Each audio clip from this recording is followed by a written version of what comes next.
but also by his gritty and selfless style of play that gained him respect and admiration of both teammates and you, the fans. He remains among the Angels' all-time leaders in several major offensive categories. He came to epitomize the definition of a self-made player. Please welcome Brian Downing.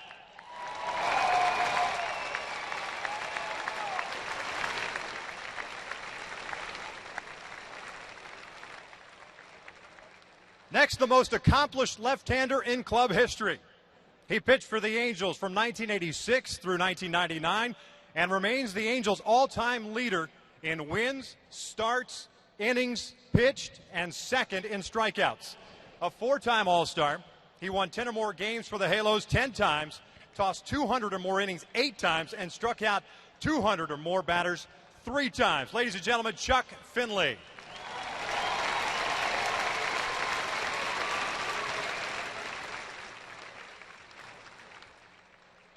He was the first inductee into the Angels Hall of Fame in 1988. He played on each of the first 3 Angels championship clubs and ranked among the top 3 in several club all-time offensive categories at the time of his induction. Please welcome one of baseball's all-time great second basemen, Bobby Grich.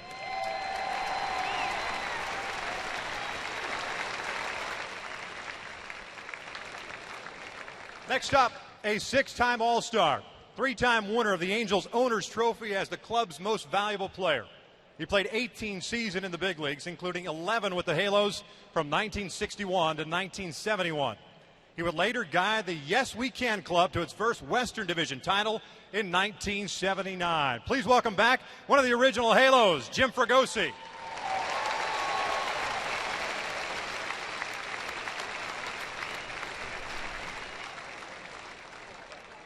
This Angels Hall of Famer was inducted in 1991, 2 weeks after his enshrinement in the Baseball Hall of Fame. The 16th player in Major League history to reach the 3,000 hit plateau. His career encompassed 19 seasons, including the Angels from 1979 to 1985. He won 7 American League batting titles and the MVP award in 1977. 18-time All-Star, ladies and gentlemen, the sweet swinging Rod Carew.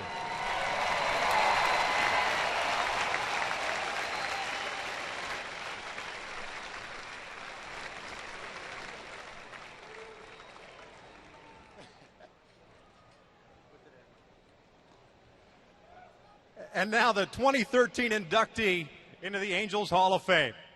One of the original Angel stars during the team's first decade of existence. He was a 4-time recipient of the Owners Trophy, the club MVP award. He and Garrett Anderson remain the only players ever to win it 4 times. Bobby played 6 seasons with the Angels from 1964 to 1969 and combined with Jim Fregosi to form one of the most formidable double-play tandems in all of Major League Baseball. The duo claimed Gold Gloves in 1967, the second of 3 such honors for Bobby.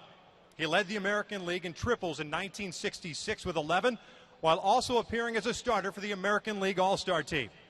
On May 1st, 1966, Bobby established a Major League record with 6 double plays by a second baseman in a 9-inning game, and he tied another by finishing the doubleheader that day with a total of 8.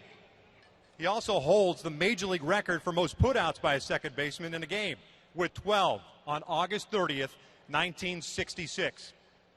Originally signed by the Milwaukee Braves as an amateur free agent prior to the 1956 season, Bobby was drafted by the Angels from the Braves in December of '63. In his first season with the Angels in '64, all he did was play in all of the club's 162 games. When his playing career concluded, he managed 2 seasons in the organization before spending 18 campaigns as a Major League coach from 1979 to 1996. His return to the front office staff this year marks the 27th overall with the Angels. Bobby's passion for baseball and the Angels is well known throughout the industry. His knowledge of the game and opinions has been sought out from across the spectrum, from front office personnel to players as well as staff. He remains one of baseball's true gentlemen, whose sage advice, heartfelt opinions, and love of the game continues to be respected across the generations. Please put your hands together for Mr. Bobby Knopp.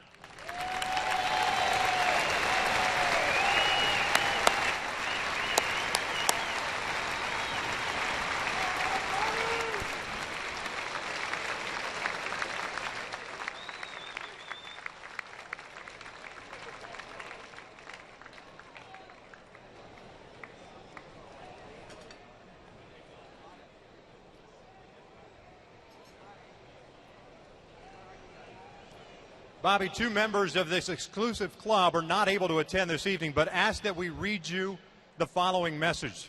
First, from our third Hall of Fame inductee, the current hitting coach of the Arizona Diamondbacks, Don Baylor. When I think of Nopper, I think of Fregosi and one of the best double play combinations in Angels history. The same professionalism, energy, commitment, and hard-nosed approach he exemplified as a player, Bobby brought to coaching. Of my time with the Angels, I can't remember when he wasn't there. He just wanted to help make players better.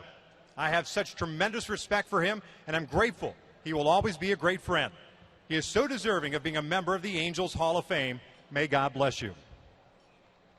And also from the fifth inductee and current Chief Executive Officer of the Texas Rangers, Hall of Famer Nolan Ryan. Quote, I want to congratulate Bobby on his induction this evening. Bobby was a major contributor to the Angels and one of the top second basemen in the American League during the second half of the 1960s. He was an outstanding defensive performer and a tough out at the plate. I got to know Bobby when he was coach of the 1979 West Division Championship team, and he was a great tutor for our infielders. He is a very deserving addition to the Angels Hall of Fame. Enjoy the night, Bobby. All my best. And now a few words from two Angels Hall of Fame members about their friend and tonight's inductee. We begin with Bobby Grich. Thank you. Very honored to be here to say a few words about one of the most all-time beloved players and or coaches, and Bobby Knopp. I can remember coming out here to the stadium in 1966-67 as a kid from high school in Long Beach and coming out to watch my favorite team, the Angels, play, and watch my favorite player, who was Bobby Knopp. I was about 6'2", and Bobby was about 6'2". I was about 190. Bobby was about 190. I wasn't particularly fast, and so there you go. That's why I could relate to him. We had a lot in common. But the thing I loved about Bobby was the way he played the ball game. He was a dedicated player, came to play every single night. He gave 100% on every pitch, but he used his cunning. He wasn't like particularly fast, like I said, but he used his intelligence to, anticipate the ball up the middle. He would anticipate the ball to his left, and that's one of the reasons why he was able to get to 899 total chances, lead the American League twice in total chances in 64 and in 66. But Bobby was a commensurate team player. It wasn't about Bobby Knopp's batting average. It wasn't about Bobby Knopp's fielding percentage. It was all about winning the game that night for an Angels team victory. He did whatever it took to sacrifice for the team win. And that same sacrifice, that same tenacity carried over as a coach. I had the pleasure of playing with Bobby for 7 of his 18 years. And Bobby Knopp, through batting practice, 30 days in a row for spring training, every single day, 6 months a year during the season, the entire time that I was with him. And if you ever had or were in a slump, which I was probably too often, you could go to Bobby Knopp and ask for some extra batting practice at about 3 o'clock, and he never turned you down. So, Bobby, I just want to say of all the different assortment of awards and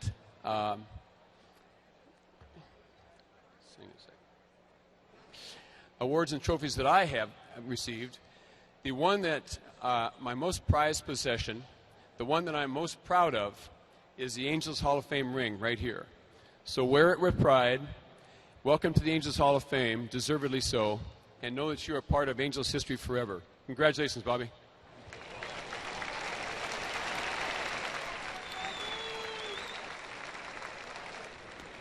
Please welcome Jim Fregosi.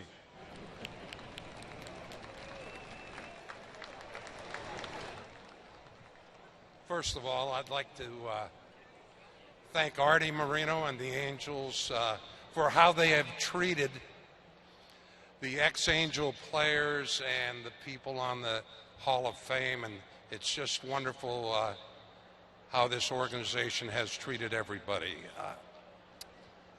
As far as Bobby is concerned, he is my friend, first of all. And to describe a friend, if something would have happened to me at a young age, Bobby is the type of individual that I would like to have raise my family. Second of all, as my roommate. And God knows that during the early years of my career, I definitely needed a roommate to take care of me. And Bobby was that kind of individual. Thirdly, as a double play combination, I've never had or seen any second baseman that could turn the pivot like he could, how he was aware of everything on the field, and just a marvelous second baseman. I am so proud to call him my friend. I am so proud of the fact that he's going into the Angel Hall of Fame. He is well deserving of it. I think the world of him, and God bless him. Thank you very much.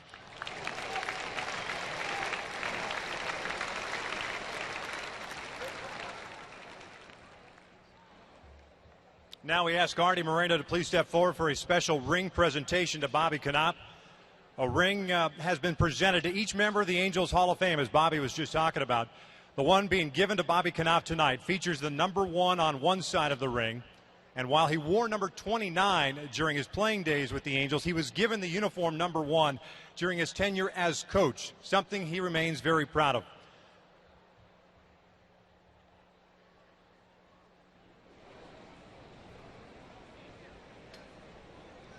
Ladies and gentlemen, new Angels Hall of Famer Bobby Knopp.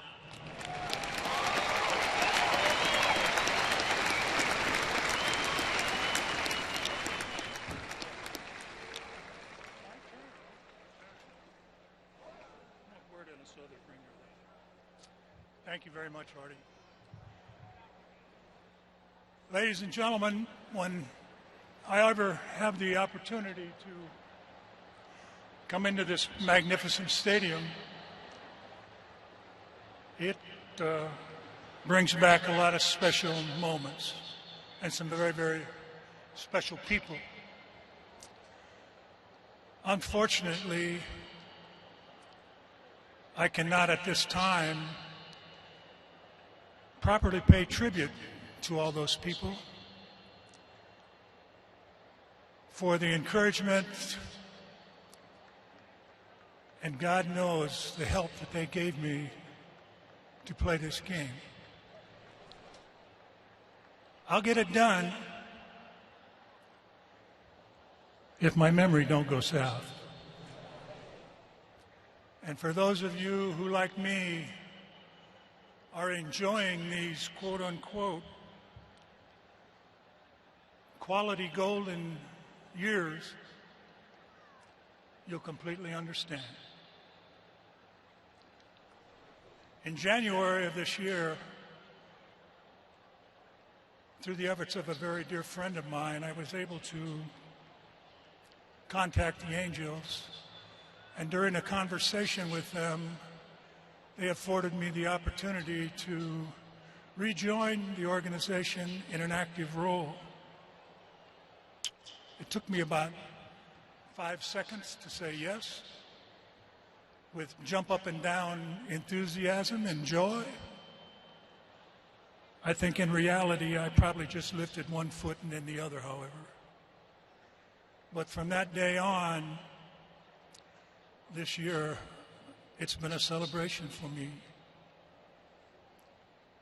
And to think that a few months later, on the evening of September the 5th, 2013, they paid me the ultimate honor by placing me in their most elite society, the Angel Hall of Fame.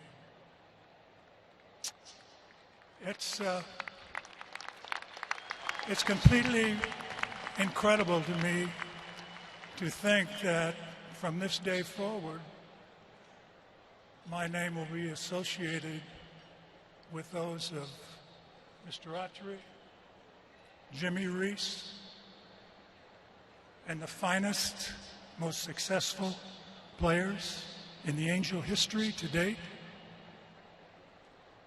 My heavens. Hallelujah. I am so blessed. I am humbled, but I'm very, very proud of it. And there's not enough words, in my vocabulary at least, to describe my joy. But I know this joy is going to continue to grow and grow and grow as the years go by. It's a very, very special feeling and warm feeling to be able to come home. This has to be the most rewarding experience of my baseball life. I would like to send special love and thanks to my daughter, Christy, to her mother, Darlene, for their unconditional support through this fantastic journey I've had, and to Lefty,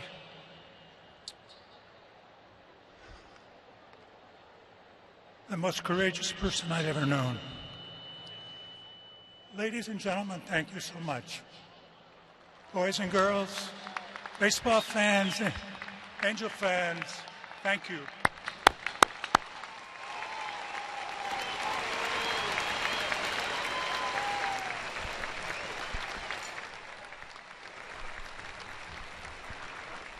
Oh, we can't have a first pitch without a ceremonial first pitch. Bobby, I don't know if you want to keep the jacket on, but you'll throw the ceremonial first pitch to your former roommate, Jim Fregosi.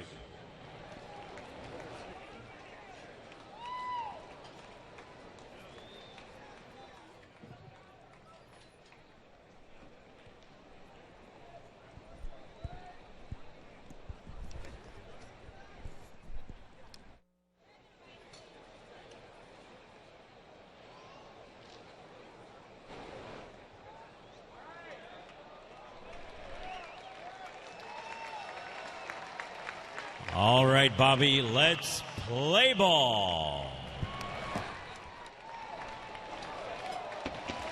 Ladies and gentlemen, let's hear it for Bobby Knopp and all of our Angels Hall of Famers. Great to see so many Angel Hall of Famers out on the field at the Big A. Congratulations once again to Bobby Knopp on his induction into the Angels Hall of Fame. All right, fans, time for some Angels baseball. It's the fourth and final game of this series with the Halos and Rays. Victor Rojas, Mark Gubizza, they're going to have the call. Angels-Rays coming up next right here on Fox Sports West.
Come test drive the Fun to Drive 2013 Sonata today. By Corona, who invites you to find your beach. And by your SoCal Ram dealers. Visit ramtrucks.com today. We welcome you back out to the Big A for the finale of this 4-game set between the Angels and the Tampa Bay Rays. The Halos took game 1 on Monday. They've dropped the last 2, and we'll see what happens tonight as they try to earn a series split. We welcome you inside our broadcast booth, and Victor Rojas, and this is Mark Gubiza. Glad you could join us for Angels baseball. And tonight we'll see what happens on the pitching front, because they are facing a very tough left-hander, David Price, and Jerome Williams going for the Angels. Yeah, it's going to be a battle against David Price. Just like it was you to get back up here as quick as you did. Great job, by the way, down there. Thanks, with man. that ceremony, Bobby Knopp. That was fantastic. David Price has got great stuff. His fastball velocity may be down about 2 miles per hour over the last couple of seasons, but he's still one of the best in the game. Cy Young Award winner last year, 20-game winner. Fastball, 91 to 95, cut fastball, but his changeup, for me, is what made him the pitcher he is to this particular point. Jerome Williams got great numbers overall against the Rays, 1-0 with an ERA, under 2 at this point, so he's got to work downstairs with that sinking fastball, force him to hit the ball on the ground, change speeds on him, which is certainly an effective pitch against this Rays lineup. Avoid the middle part of the plate. They will jump at that first pitch fastball when given the opportunity. Now, lineup cards being exchanged now, so we're just very close to getting ready to first pitch. Going back to last night's game, Jared Weaver was on the hill, gave up the home run to Will Myers in the second inning, that settled down. And then the 7th inning kind of occurred, in which he had first base open. They opted to pitch to Myers, hit the 2-run home run. He was visibly upset walking off the field and in the dugout. This is what manager Mike Scioscia had to say after the game in regards to Weaver's performance. He's a competitor. You know, he doesn't want to, you know, Weave doesn't like to give up anything. And I think you know, the way he pitched tonight is what we're used to seeing, and it ended on a little bit of sour note when he you know, couldn't get out of the 7th. But I know we have a lot of confidence in Weave being able to expand. He's got great command, and I probably put a little bit too much on him there. It was a little later in his game, a little higher pitch count. That's when guys are prone to make mistakes. I felt he could have made a pitch and pitch around the fringe. But I probably put a little too much on him there, and you know, Myers hit it. Yeah, I think it's one of those things, Victor. It's a tough decision as a manager. That's what you kind of think a veteran pitcher in Jared Weaver. And Jared, you know, at that point probably said, you know what, I can do this on my own. You don't need to have to come out and communicate. The old thing you always, you know, you laugh about on the mound is when a pitching coach comes out, don't give him anything good to hit. Well, you think, well, that's what I try to do every single pitch. I don't try to give him anything good to hit. I think that backfired a little bit. The reality is for Weave, he wanted to go out and attack Will Myers. He's a young hitter. The mistake was made. Looking back on him, Mike Scioscia probably said, well, maybe we walk him and face Jose Molina with a potential ground ball double play. But sometimes you can't take back what happened during the course of a game. Well, in honor of Bobby Knopp inducted into the Angels Hall of Fame tonight, the Halos wearing their throwback uniforms. Jerome Williams and the Angels have taken the field, and we are ready to play some baseball. Let's take a look at Joe Madden's starting 9 for the Rays this evening. They are 77 and 61. The Halos are 64 and 74. They've got David DeJesus leading things off at center field. Ben Zobrist at second. Evan Longoria at third. Matt Joyce moves over to left field. He's the cleanup hitter. James Loney at first. Will Myers is in right. Kelly Johnson will serve as the DH tonight. Jose Molina back behind the plate. Second consecutive game for him. And then it's Junel Escobar batting 9th and playing shortstop as they take on Jerome Williams. Jerome, a 5-10 record, a 4.68 ERA. Yeah, much better his last couple of times out, as far as once out of the bullpen, second time out in the rotation. And he's got to be successful. He's got to work downstairs. 89 strikeouts, 140 and third. That tells you he's a pitch to contact guy. Very, very effective when he sinks the fastball in and away. Backs up with his slider. Changeup has gotten very, very consistent as the season has progressed. Check out the defense for the Angels behind Jerome tonight. Colin Cowgill in left. Mike Trout in center. Cole Calhoun is in right. Luis Jimenez, Eric Ibar, Grant Green, and Mark Trumbo for the Halos from third to first. Chris Iannetta behind the plate. And sticking with the theme for Jerome to be successful, he's going to need to get the ground ball. One of the best in the business is Eric Ibar at shortstop. Not only ground balls to him, but be able to turn double plays if the Rays have some runners, and they will hit into double plays as Tampa Bay Ray club. Gold Glove winner back in 2011 for Eric Ibar. Tremendous arm strength from that position. Last night it was a 3-1 deficit.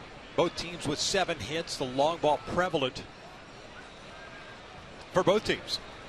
All 4 runs scored because of the long ball. Chris Iannetta had a pinch hit home run in the 7th inning. David DeJesus ready to lead things off. In center field, no Desmond Jennings tonight. DeJesus hitting .278 on the year, to going 1 for 4 last night. And the first one is outside. 1 ball, no strikes. Halos with the loss last night, now 32-35 here at home. The Rays on the road 33-35. They've played very good baseball at the Trop as Jerome falls behind here. 2 balls and no strikes. Last time out for Jerome on the 31st. No decision against Milwaukee. 3 runs, 8 hits, and 6 innings. Had 2 strikeouts, 1 walk, and threw 80 pitches. That one is in there. 2 balls and a strike. He did face the Rays on the 28th, pitching 3 innings and allowing just 1 hit. That was in relief. He was spectacular in that relief outing. This one lifted out to left. Cowgill moving back toward the corner, puts it away. There's out number 1.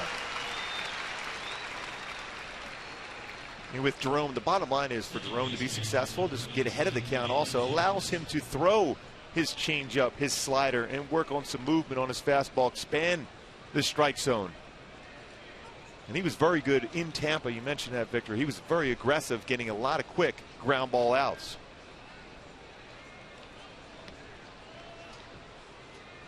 So 1 out, nobody on. Ben Zobrist at the plate. Second baseman hitting .275.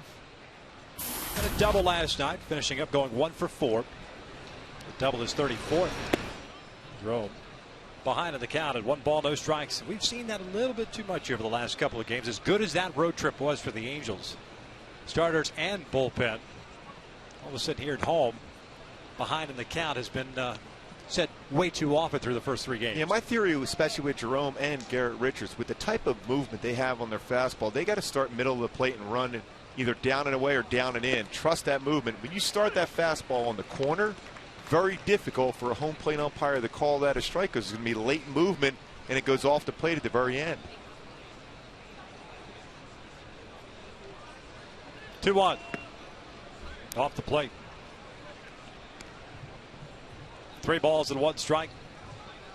Zobrist a better hitter from the left side than he is from the right this year. He homered against Garrett Richards a couple of nights ago. And there's a walk as the appeal goes in Zobrist's favor. Todd Titchener over at third base saying he did not go.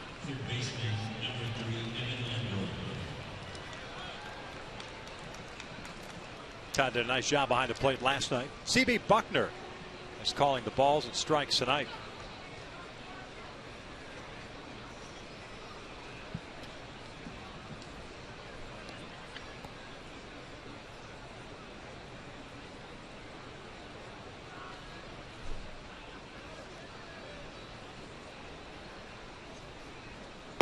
Longoria looks at a strike.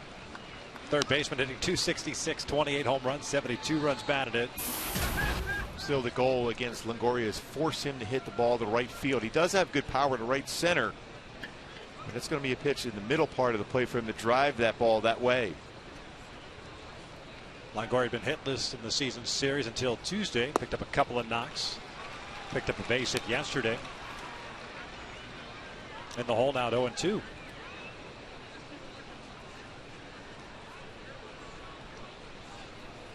Left-handers hitting .285 against Williams with 11 home runs. Right-handers .247 with 9 home runs. Jammed him. Count remains at no balls, 2 strikes. Just joining us and wondering why we're just in the first inning. Not a lot of pitches thrown, not yet. Bobby Knopp inducted into the Angels Hall of Fame. Great speech he gave also. Yeah. That was outstanding.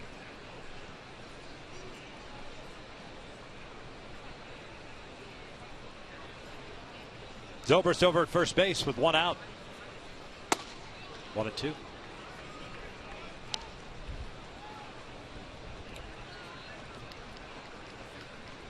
Wondering now if that sets up a cut fastball away from Jerome.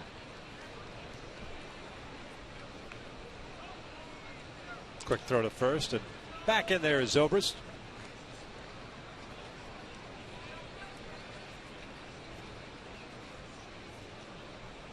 Middle of a 7-game homestand for the Angels. This is the 4th and final against the Rangers. Off day here in Southern California. Begin a 3-game set at the Big A tomorrow night. Short schedule throughout Major League Baseball. Just 8 games today. 2 other West Coast games just underway. Houston at Oakland, 1-0 Astros in the second. Arizona at San Francisco scoreless in the second.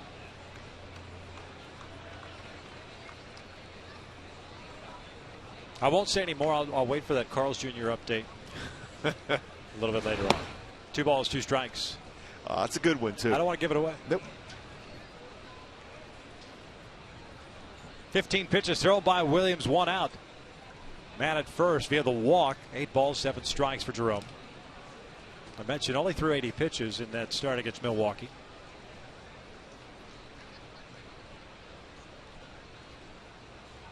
Longoria lifts one down the right field line. Moving over is Calhoun. Crosses into foul territory. Makes the catch for the second out. Well done by Jerome. Forced him to hit the right field. Cole Calhoun able to run that one down.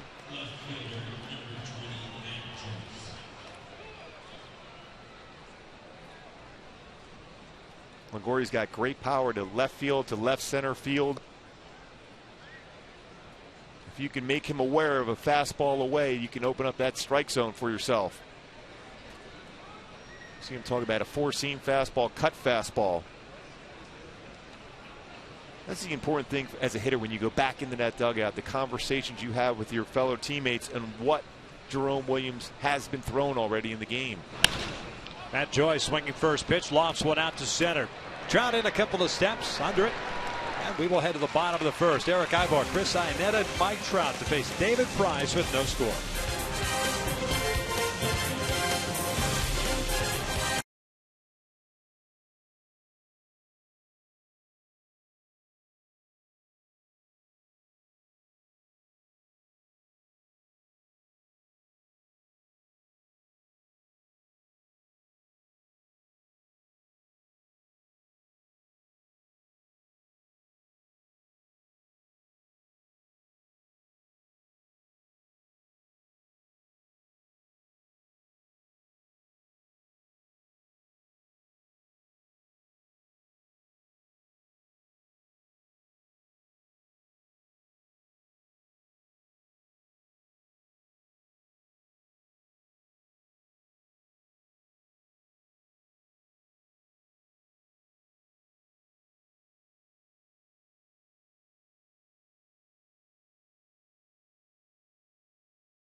Back losses to the Rays. They have Eric Ibar leading things off at center. Chris Iannetta back in that 2 spot for the second time this week. Mike Trout at center. Mark Trumbo at first.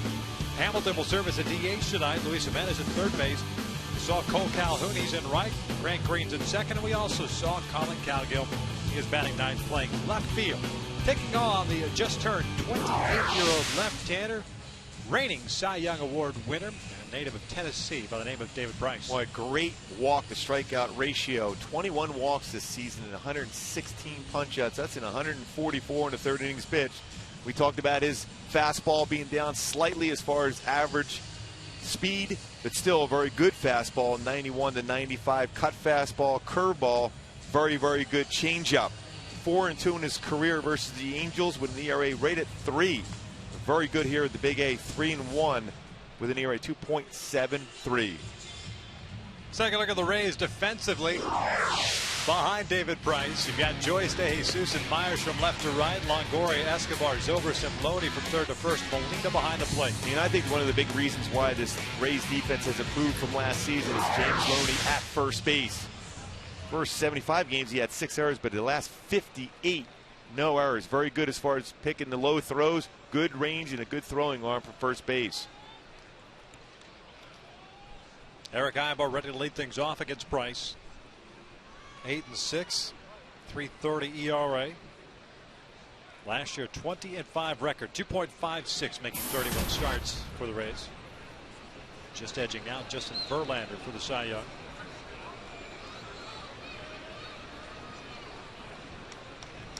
By 4 votes. He was very, very good last year. Eric looks at a strike. Ibar hitting .271, has 5 home runs, 24 doubles, 4 triples, 50 runs batted in.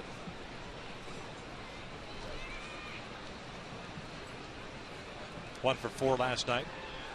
Base hit for him. Makes this one down the left field line, but it's hooking and it is foul. No balls, 2 strikes. Let's take a look at our Hyundai key to the game. With Triumph today, fight the good fight. When you're facing somebody like David Price and his arsenal of pitches to get you out as a hitter, every single pitch thrown, you have to fight your way to get on base. And whenever an opportunity to score a run, you have to come through, whether you hit a ground ball in the middle infield or a fly ball or whatever it takes to score against a quality pitcher like David Price.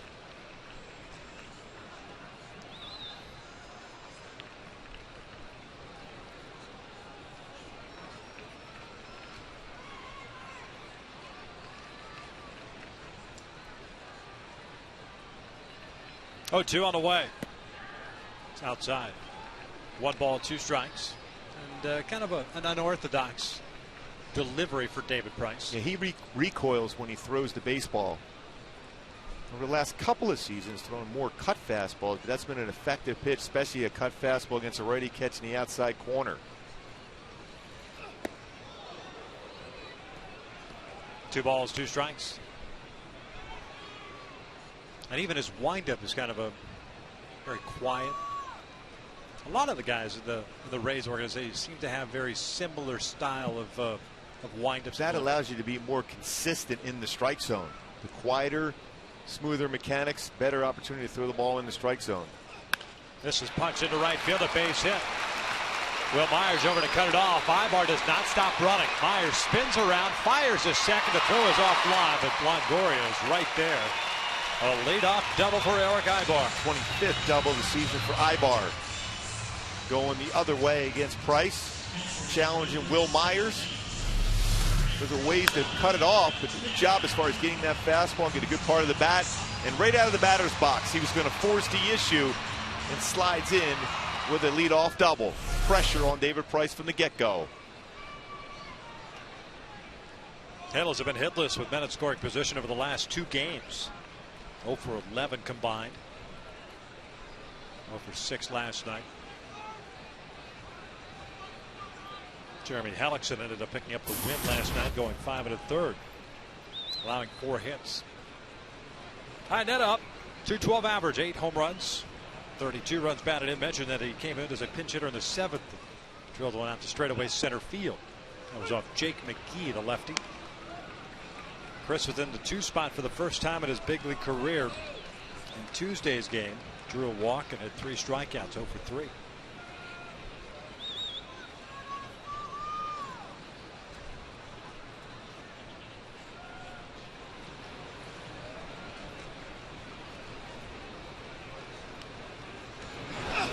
This is a base hit to right. Good piece of hitting. Ibar is going to be stopped right there.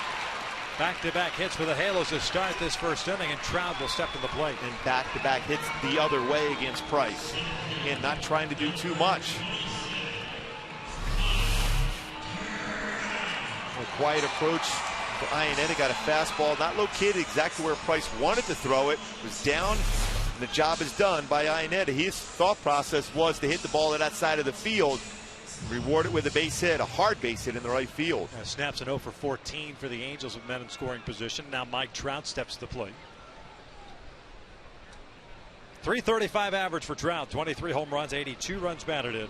36 doubles. He picked up that 36th last night. 1 for 3. Also drew a walk.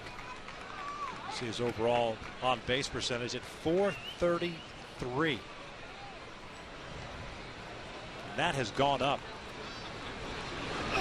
Takes outside. 1 ball, no strikes. Since July the 1st, Mike Trout's on base percentage is .500. It's almost unheard of. That's incredible numbers. We were talking about the other day as far as without Albert Pujols, he's going to start seeing some more walks, more intentional walks. We've seen that happen. Swing and a miss. Yeah, 1-1. very rarely does he swing at something out of the strike zone. Chase that one there.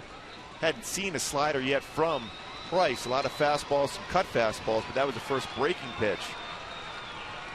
And Trout leads the American League in walks this season with 85. Encarnacion behind him with 78. Cabrera, Santana with 77. Billy Butler with 71. Ibar at third, Iannetta at first base. 1-1. 1-2. And Trout thought that pitch was low. Questions C.B. Buckner. See if it gets the lower part of the strike zone. Well, it's pretty close to getting that bottom part. Again, that's not where Molina catches the baseball, where it crosses the front of the plate. The pitcher's pitch there. Got to file it away if you're a hitter. If he's going to start calling it. Yeah, an umpire will always establish the strike zone. When he's a low ball umpire, he calls a low pitch, or a high fastball in the zone. Pitchers and hitters have to make that adjustment. Molina set up outside. Here comes the 1-2. Called strike 3. Trout can't believe it. 1 down.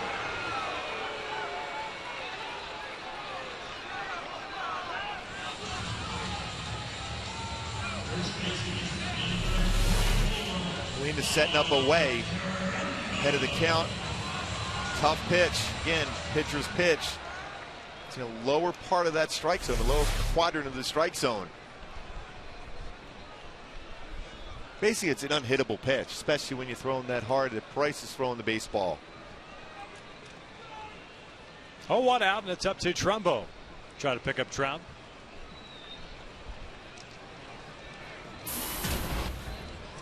Mark last night 0 for 4. Season average of .233 now. Off speed pitch. 0-1. Trumbo stuck at 29 home runs, 84 runs batted in.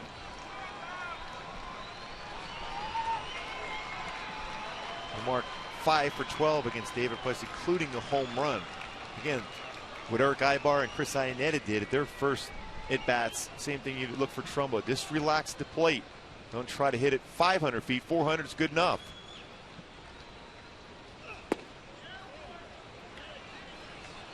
And especially if he's unable to establish that inside part of the plate to him as a right-handed batter.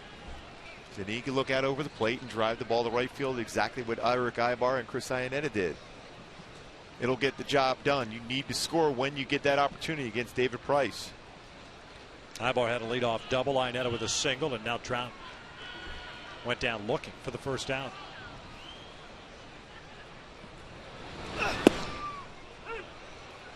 One and two.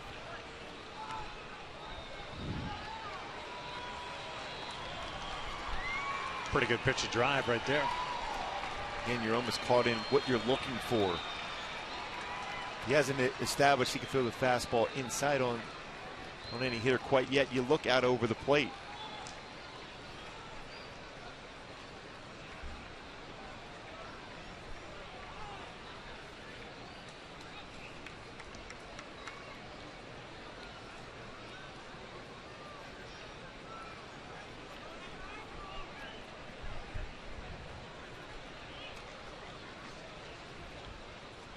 Molina back outside, 1-2.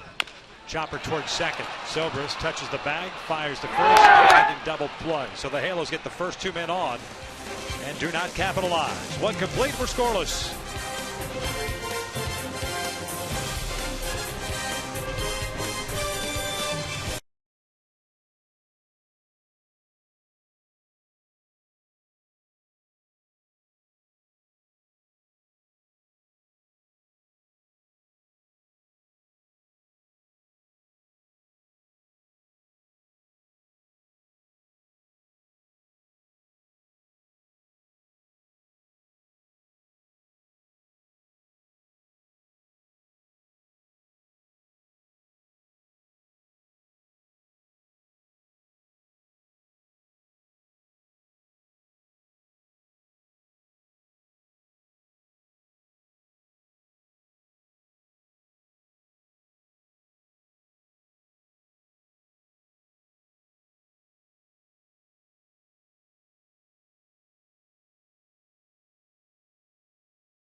Later in the game, we'll check out the big news from around the majors on our Carl's Jr. Sports Update.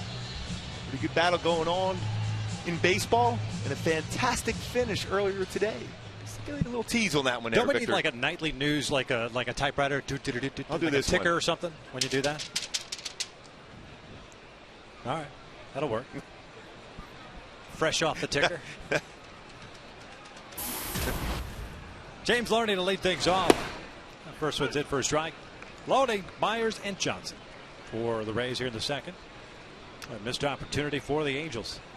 Double and a single and do not score. 0-2. Boy, it's so important now for Jerome to go out and have a quick inning, prevent the Rays from getting momentum, because they have the momentum now after their ace got through that inning without giving up a run. Loney pops it up on the third base side, headed toward the seats and out of play. Count remains 0 balls, 2 strikes. Loney, the first baseman, first year with the Rays. .303 average, 11 home runs, 60 runs batted in.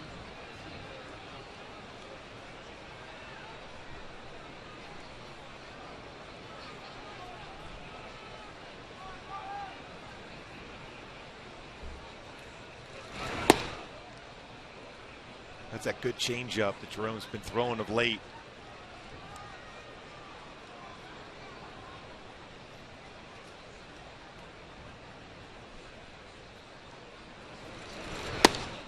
2-2.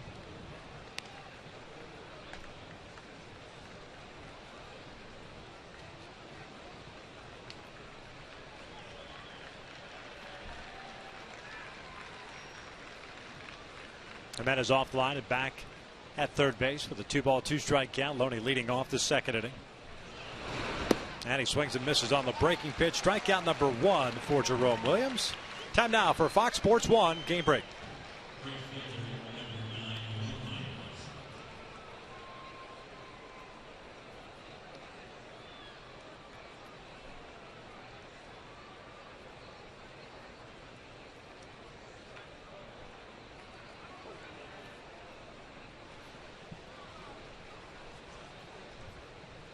Thanks a lot, Julie. Here, no score with 1 out of the second, and Will Myers stepping to the plate. The hero for the Rays last night. Takes outside for ball 1. Multi-homer game for Myers. While serving as the DH, ended up going 3 for 4. Also chipped in a single in the 9th inning. 2 doubles the night before.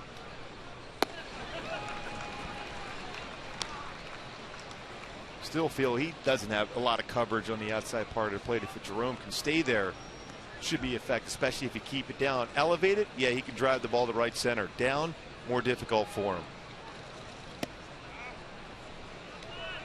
Hynata was set up inside, and he had a jab across because Jerome missed. Pretty close to being a strike. 2-1.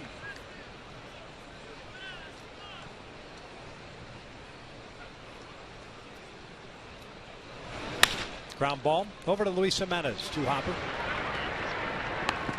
2 down.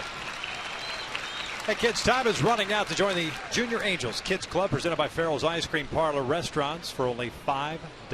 Members receive a Mike Trout jersey, 2 ticket vouchers, Farrell's gifts, and more. Sign up today at angels.com/Junior Angel or call 714-940-2000 while supplies last. There's a lot of kids here today. Yeah, another warm, muggy night. Still feels like summer. Still in summer mode.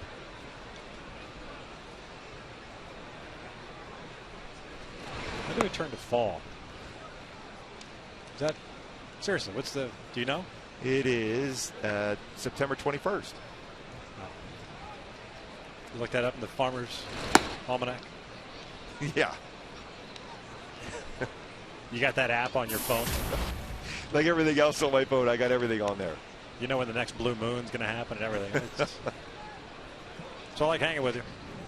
2 balls, no strikes. Still the old blue moon. That's about the time I joined Twitter, I think. Right around that point. Yeah. Looking forward to that blue moon. Kelly Johnson hitting .249 DH tonight. 16 home runs, 51 driven home. Johnson 8 for 19 in his career versus Jerome.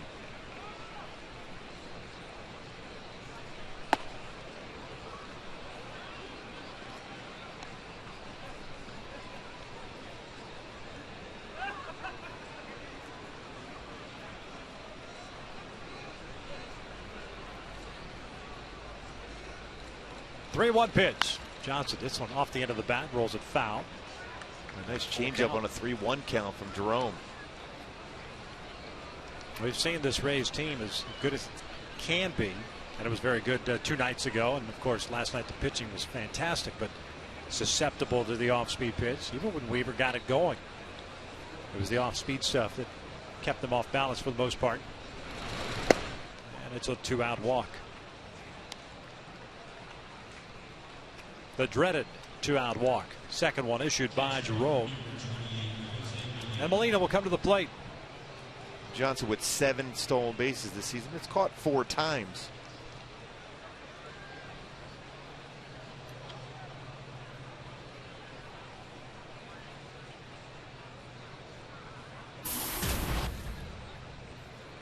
Jose hitting .238. Couple of home runs. 16 RBIs. This after going 0 for 4 last night with a couple of punch-outs.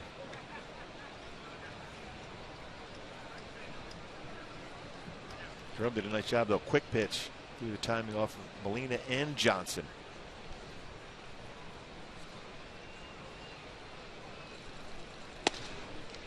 One and one.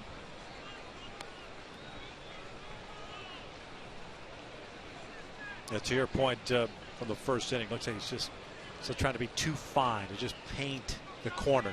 Yeah, when you have movement like Jerome has, same thing with Garrett Richards, you don't try to hit the corner. Certain points you'll try to throw a ball at the corner when you're ahead of the count 0-2. With that movement, you just have to trust it. Ball and 2 strikes after that foul ball. And when you look at Jason Vargas and Jared Weaver, they spot the fastball so well. They don't have quite that movement that Jerome and Richards have. So they spot the fastball very well. Same thing with their changeup. But when you have movement, you have to believe in it and trust it and get quick outs with it. Johnson over at first with a 2-out walk. Breaking pitch, line to left. Left it up in the zone, and the Rays have 2 men on now with 2 outs, and Yunel Escobar coming to the plate. The one guy in this Rays lineup, although he's a number 9 hitter, has had a lot of success in his career versus the Angels. 373 career hitter. And you know he's jumping first pitch fastball.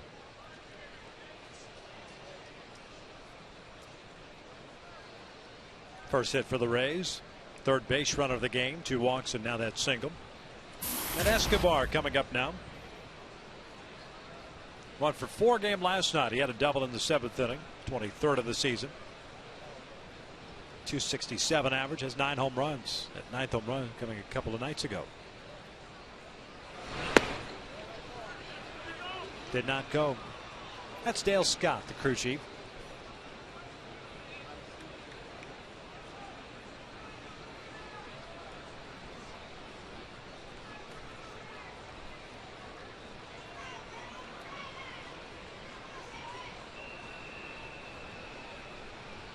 Big lead at second for Kelly Johnson. Molina the trail runner at first base. The count evened up now. 1 ball, 1 strike.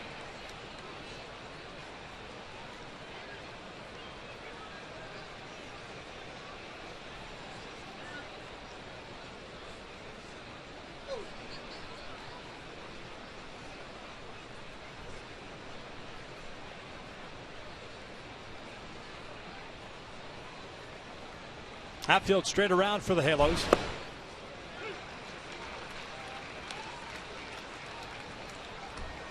Finish off Escobar here. Get the Angels back in the dugout.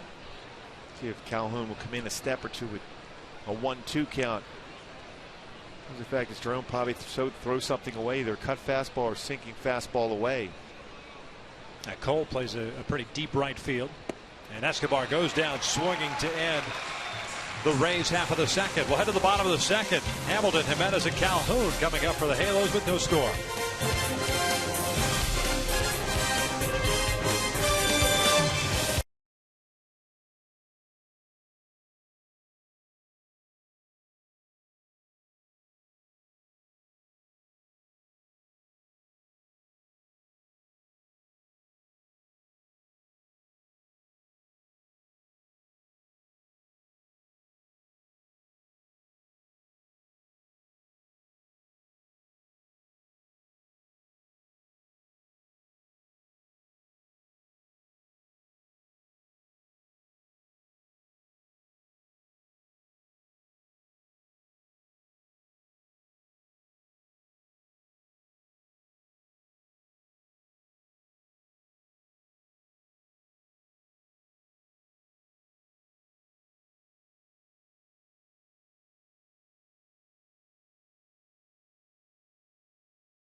Off the first inning off David Price, a double and a single, but Trout went down looking on the borderline pitches that on our Fox track looked like it may have caught the zone, and then Trumbo bounced into a double play to end that first inning. Certainly not a big chunk of the strike zone, but just the bottom part. A double play that marketed to it's the 131st that the Angels have hit into this year. Well, let's see if they can start something once again against David Price here in the second inning.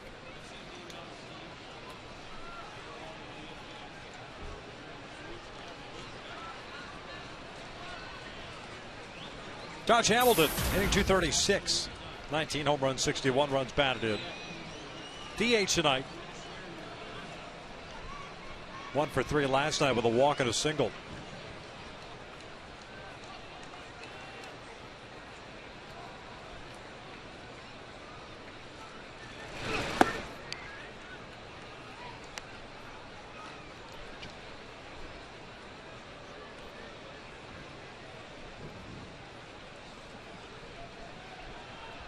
No overshift on Hamilton. He's playing defense straight up as he pulls this one into right field, a base hit. So second straight inning. Leadoff man reaches via base hit. Well, Josh now 6 for 18 against Price. Talking about David Price, how he recoils, doesn't drop and drive. You hear that analogy a lot about a pitcher. He's real fluid through his delivery. Quiet, calm, and then that slinging of the arm. Very good as far as his arm action. You know, down on the field, you had a guy that was not a guy that was a drop and drive pitcher. Chuck Finley was a guy straight over the top. That good whip action on his fastball and split finger fastball too. You create deception and you utilize that arm strength that both of those pitchers lefties had. And he would, unlike Price, Chuck would walk through that delivery. He'd keep going as opposed to Price. And you mentioned possible arm injury for recoilers. Jabba Chamberlain's a guy that comes to mind a little bit. Shoulder issues and elbow problems that can develop from a recoil. It looks like Price at the very least releases, keeps going forward, and then the body starts to come back. Exactly. You see C.J. Wilson doing that sometimes when he tries to elevate a fastball by design. Count even up on Luis Jimenez, a third baseman. David Price missed some time this season. Spent a little bit of time on the disabled list from May into May up till July 2nd. Was on the disabled list, but still solid numbers. Still 3 complete games this year for David Price. And Price with a triceps strain that occurred in Boston. 1-1 pitch. Jimenez loops one out to right center field. That's going to fall in for a base hit. Hamilton advances to second. 2 on, nobody out. Cole Calhoun coming to the plate with a 6-game hitting streak. Revisit our AT&T Twitter poll question of the series. Your favorite New Angels position player. Calhoun, Calgill, or Green? Send us a tweet. We'll give you the final vote total later on. And all 3 potentially coming up in this inning. Calhoun with an opportunity to drive in a run. Been leading so far in the vote.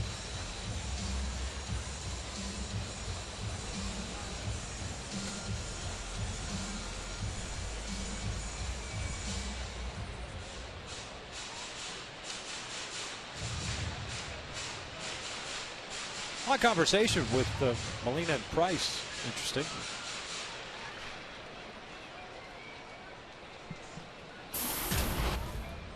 I was just not a big conversation guy out on the mound, whether it's with a pitching coach or a catcher or third baseman, for that matter.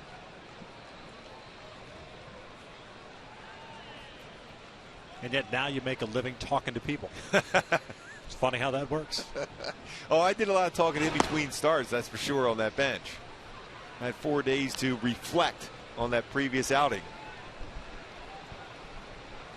But I always felt that you had a long conversation in the clubhouse with your catcher, with your pitching coach, even with your infielders, exactly where they're going to play, going over your game plan.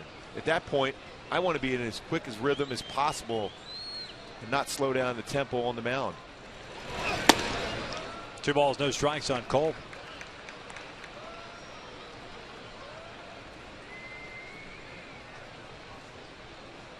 far more meetings on the mound today than I can recall.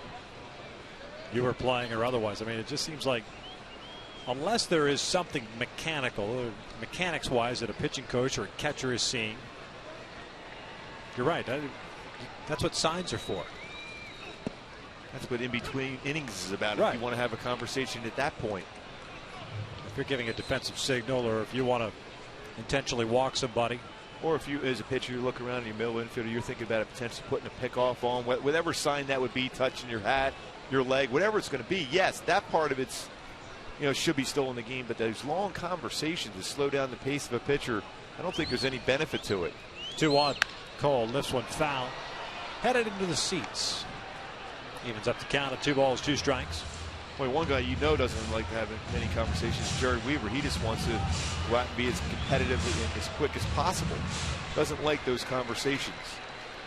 As we witnessed last night. Yeah. And again, there's nothing wrong with not wanting to slow down the process. You have your game plan.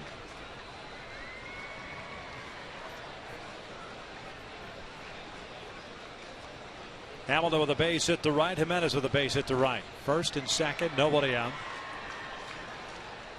2-2. Fouled back. Calhoun with a 6-game hitting streak. 5 home runs, 17 runs batted in.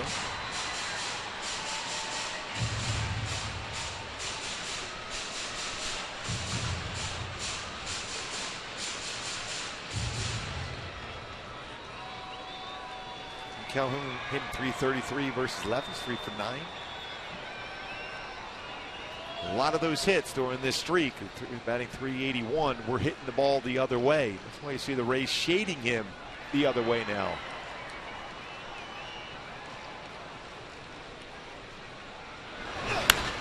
Popped him up. Longoria and Escobar, infield fly. It's a foul ball. Gonna catch it. 1 out.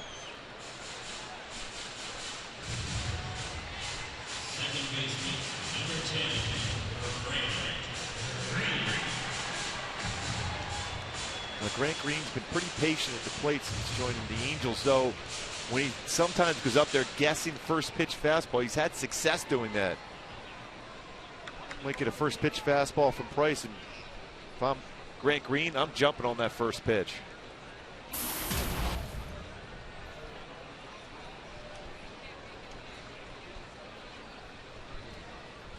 Grant hitting .245. Home run, 7 runs batted in. 1 for 3 game last night. Off speed is outside.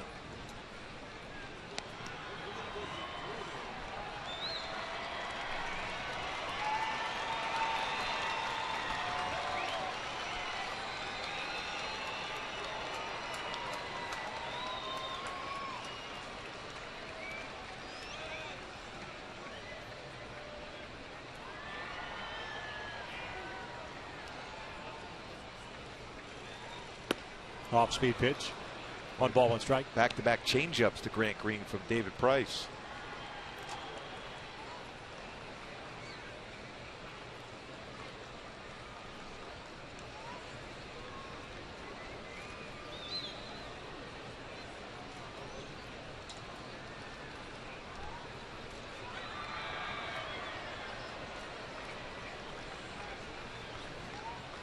One on the way. Foul back. 1-2. Get a pretty good swing at that one. Price wasn't real happy with location. That fastball. Green fouled it straight back against him. I wonder if he'll go change up now.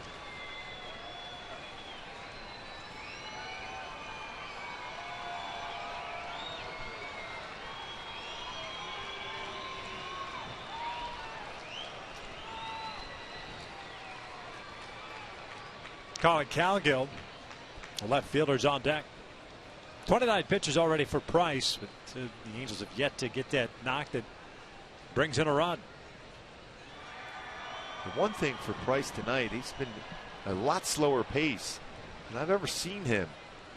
It's like he's not comfortable on the mound. Getting reacclimated to a baseball uniform as opposed to a Vanderbilt football uni with a helmet. playing first base with his football uniform on when we were down here in St. Pete. 1-2. Green chops this one to third. Longoria waits for it. Goes to third, and safe at third base is Hamilton. Nice hustle by Josh. That was going to be a tough play for Longoria. The bases are loaded. And he let that last hop play him. Hamilton going quick. Third base. If Longoria stays with the play, he might have a chance to tag Josh Hamilton. He went sliding at third base. Try to avoid that. Clearly got the foot on, but then his foot's off the base. Longoria trying to sell it as if he got the foot down before Hamilton got there. Clearly Hamilton beat him to the base. A big old foot from Josh Hamilton. So they're loaded up for Calgill. 29th game with the Angels. 294 average, a home run and 3 runs batted in. Way inside. Hamilton at third, Jimenez at second, and now Green over at first base. Boy, 5 hits already against David Price here. We're just 1 out here in the second. You have to capitalize now.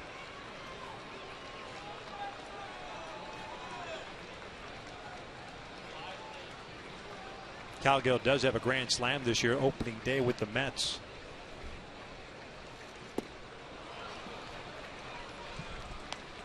He was trying for a Frank Robinson, going from both legs with a grand slam. MVP in both legs. He might fall short on the voting. 1 ball, 1 strike. As compared to Frank Robinson, I think a lot of players fall short of Frank Robinson and those numbers he put up. 1-1 pitch. Popped up on the first base side. This one into the seats. 1-2.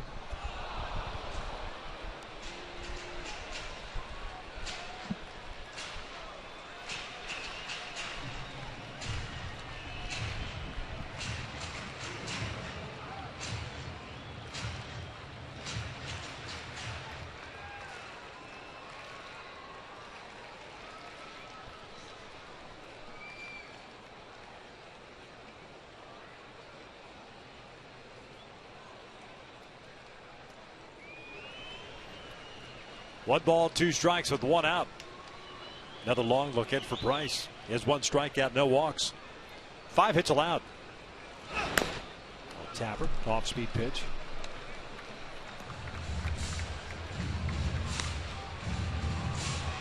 Last start for Price was on the 30th at the Coliseum in Oakland. 7 innings, 4 runs, 3 earned, 6 hits. Had 5 strikeouts, 1 walk in that one. Angels did not face him last week in St. Petersburg.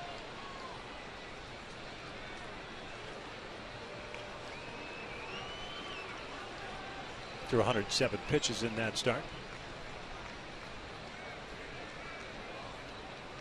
Another 1-2 inside. 2 balls, 2 strikes.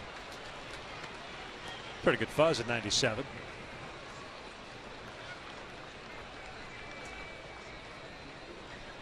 Pretty good numbers.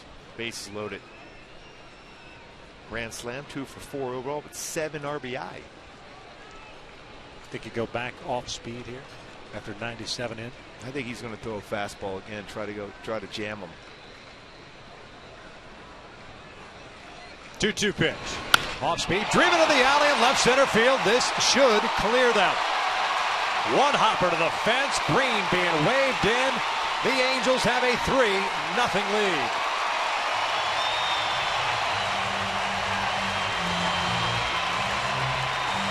Our new Pat Tabler with the bases loaded. Calgill now 3 for 5. Make that 10 RBI with the bases loaded. Elevated changeup, and he crushed it. Split the alley. 1 hop the wall in left center field. Price knew he made a mistake. This is a good battle by Calgill. 2nd double of the year. 6th RBI with the Angels. In scoring position now for Eric Ibar, the leadoff man. double to lead off the bottom of the first. 0-1. Cowgill now with 6 runs batted in. Bottom line is you don't want to face Cowgill with the bases loaded. 3 for 5, grand slam, 10 RBI.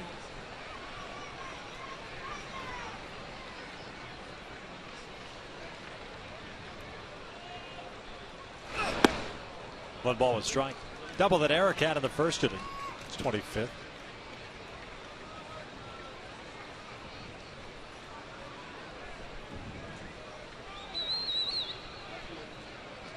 And Price has been living on the edge here through the first inning plus. 6 hits allowed.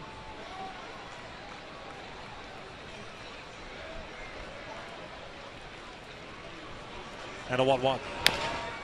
Bouncer off the foot. C.B. Buckner finally calls it. And I believe it was the second base umpire, Bill Miller, who initiated the call. Bill Miller back as far as this umpiring crew last night. Not available. Back with the crew.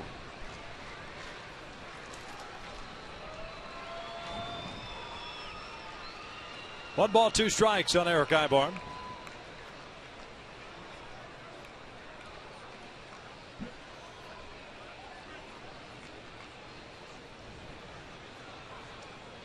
Will Myers playing very shallow in right field. Cowgill standing at second. Bases clearing double for Colin. Chris Inett on deck. Bouncer to first. Loney take it himself. 2 outs. Cowgill over to third. Not a bad idea either. And a good approach is punch the ball that way. He said you don't get many opportunities against David Price. And if he flattens out either a changeup or a fastball out over the plate, that's the approach you have to take. Now, it's going to be difficult to turn on a 95 to 97 mile an hour fastball inside if you're a right-handed batter. Otherwise, you look away and just try to make good contact and hit the ball to right center field. Inett a 1 for 1. He had a base at the right of the first inning.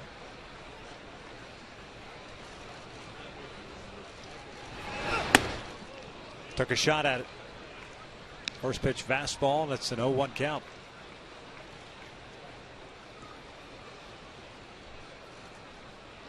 Home run that he hit last night. 3rd career pinch hit home run. Angels have had a couple of those pinch hit home runs here of late. Conger Saturday, Green Monday, and Chris last night.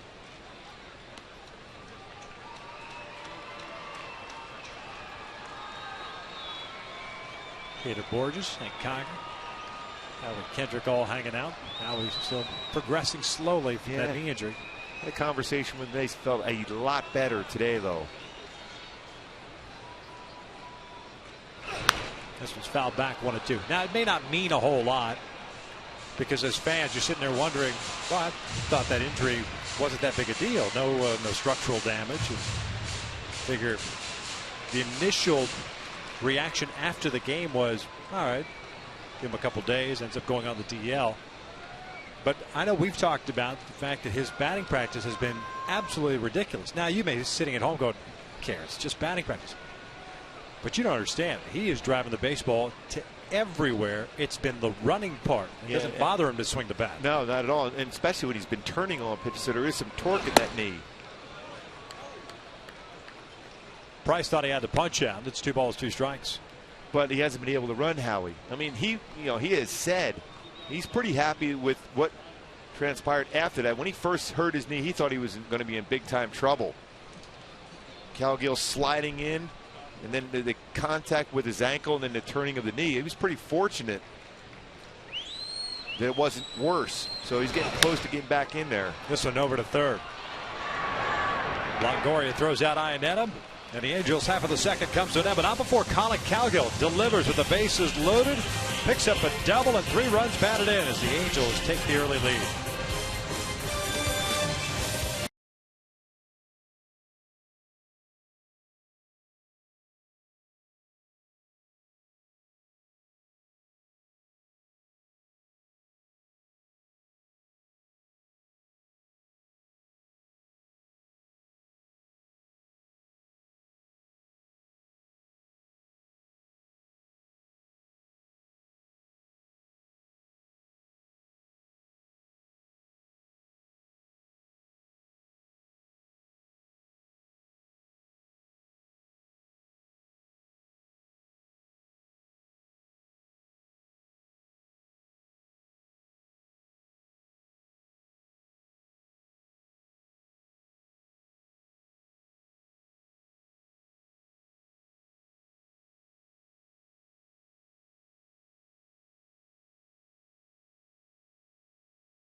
Tonight's Coors Light.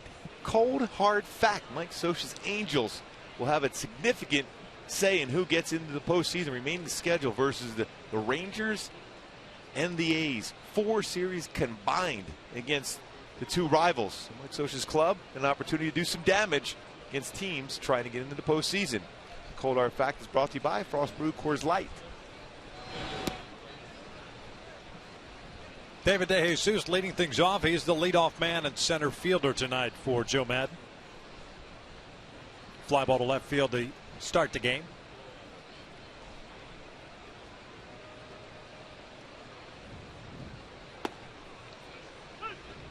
One ball, one strike.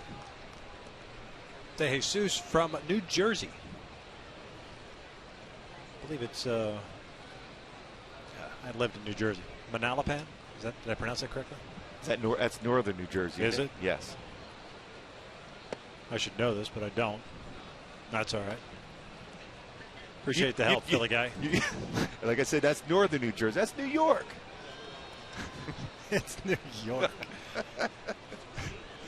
It's like Mike Trout's down in Millville. That's Pennsylvania, Philadelphia That's area. East Philly or West Philly? East Philly. Along with the Fresh Prince. Yeah. Pulls this one into right field, a base hit. Leadoff man is on board.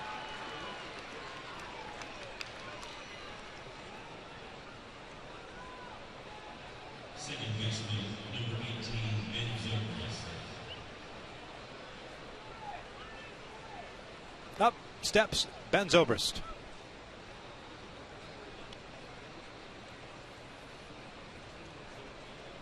Zobrist drew a walk in the first inning, 1 of 2 issued by Jerome.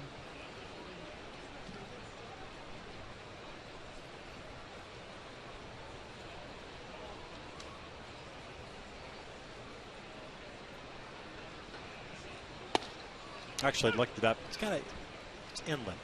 You know where Freehold is at? No. It's kind of central. Still not close enough? Yes, New York. That's closer to New York. Monmouth County. Anyway, he went to Rutgers. Good football school. Yeah. You got anything negative to say about Rutgers? No. Being a Philly guy? No. Good football program. No. Off speed outside. 1 ball, 1 strike. Zobrist 6 games, 9 for 21 against the Angels with a home run and 5 runs batted in. A guy that will roll into a double play, though. 14 of them. Jerome has that ability to get a ground ball. Throws it over to first just to kind of keep him honest. A little off-speed pitch. That was the C move. Where Jerome has an A move, a quick one. Step off the pitching rubber and throw that sidearm delivery to first base.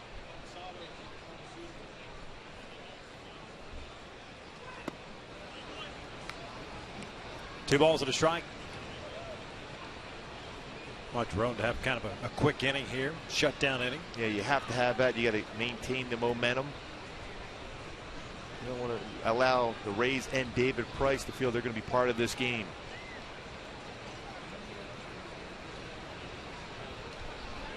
Zobrist lines one past Ibar to center. So back-to-back hits for the Rays to start off the third.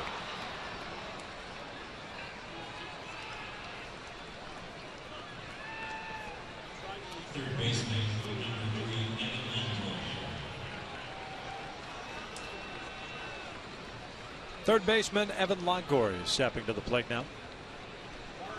Third hit allowed by Jerome.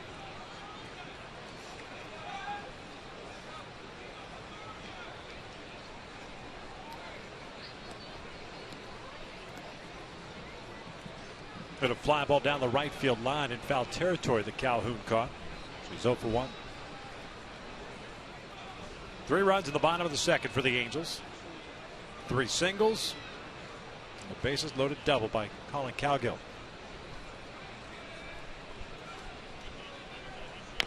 Off the end of the bat, foul. Nice cut fastball from Jerome. Longoria guessing fastball. Got the fastball, but it was a cut fastball away.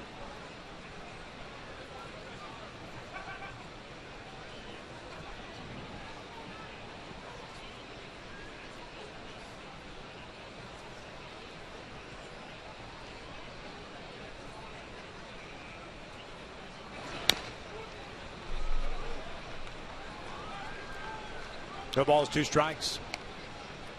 Totally tell the difference between Jerome's approach against left-handed batters compared to right-handed batters. Very tentative, very nitpicky against lefties, righties.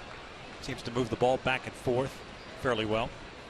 He has a lot more confidence running that fastball down and in, and his cut fastball away. Both sides of the plate open for him against righties.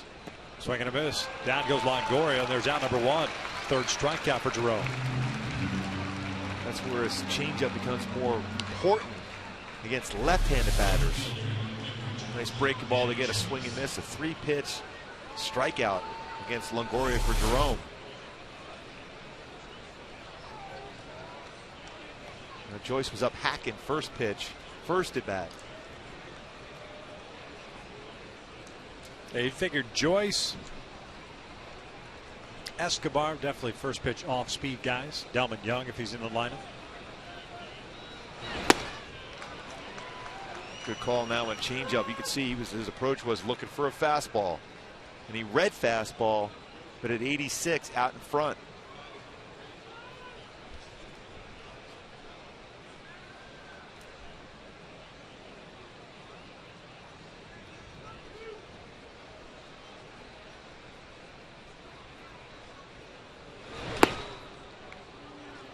Pretty close. That's a good pitch.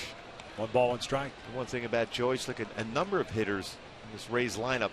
They're looking middle in. The outer part of the plate is open.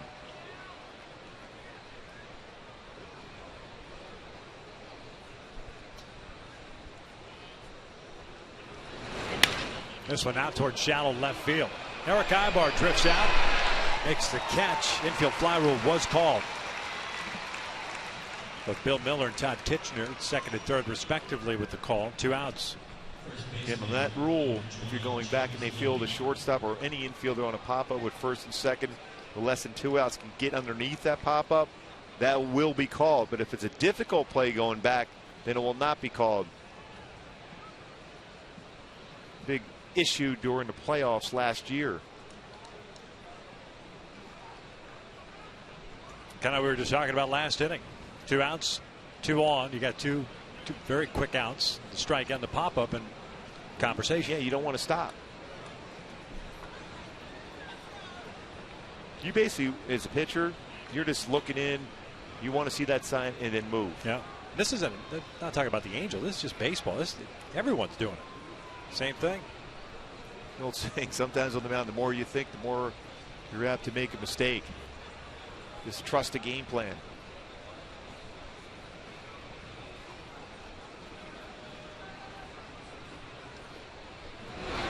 Loney drives one out to right center field. Calhoun's playing deep, pulls up. This one is off the wall. 1 run is in. Being waved in is the trail runner Zobrist, the third of the plate, and it's not in time. 2 RBI double by James Loney, and it's 3-2.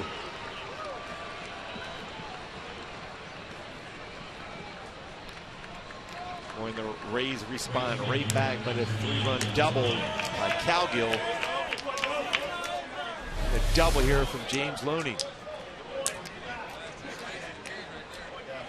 Went off speed, changeup that was elevated.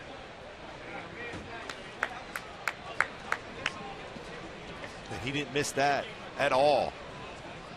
That's all his bat speed, hit a ball that far on the changeup. So unable to perform the shutdown inning. It stays in the yard, which is fortunate for the Angels. And now Will Myers at the plate. Swings and misses on a breaking ball. 200th career double for James Loney. RBIs 61 and 62 on the season.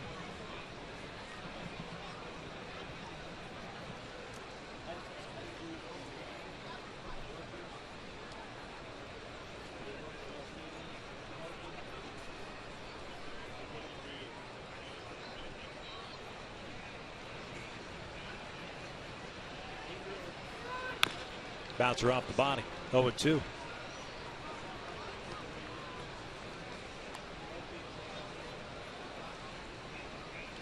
Pretty good numbers with runners in scoring position for Will Myers, 313.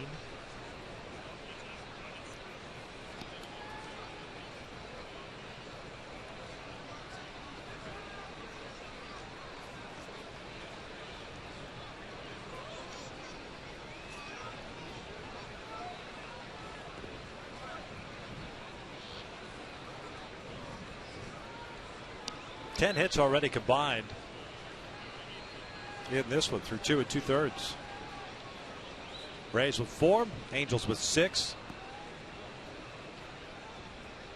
And a lot of pitches thrown by both guys already. 59 pitches thrown by Jerome.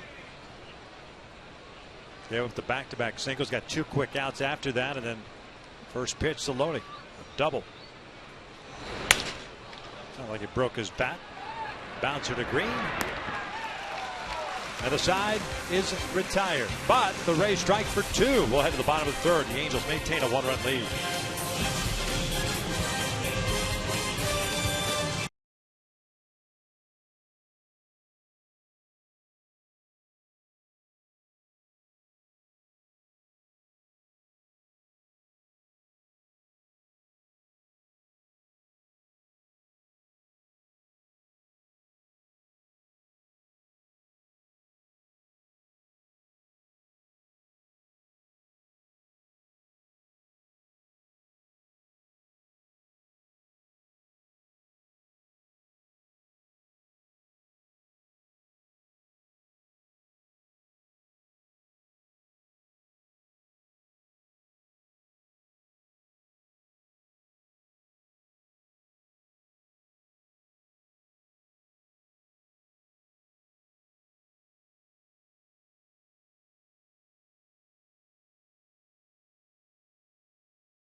Coors Light freeze can. Speaking of Mike Trout, his ability to get his hands tucked in and drive the ball.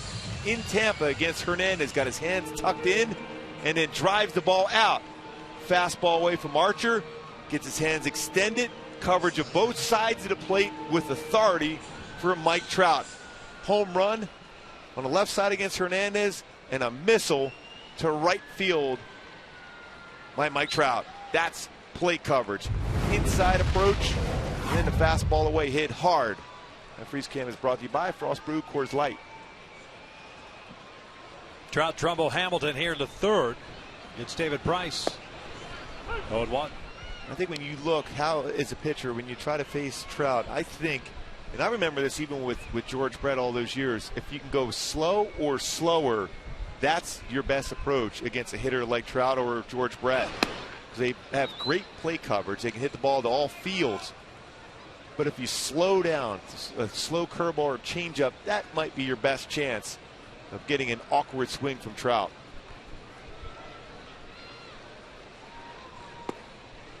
One ball, 2 strikes. Trout went down looking in the first. The only punch out Price has picked up tonight. He's 0 for 1. So you wouldn't go old Rod Carew style, huh? Just throw it down the middle? No, he hits the ball too hard up the middle. I'd be afraid to do that. Breaking ball did not go. Dale Scott with the call at first base.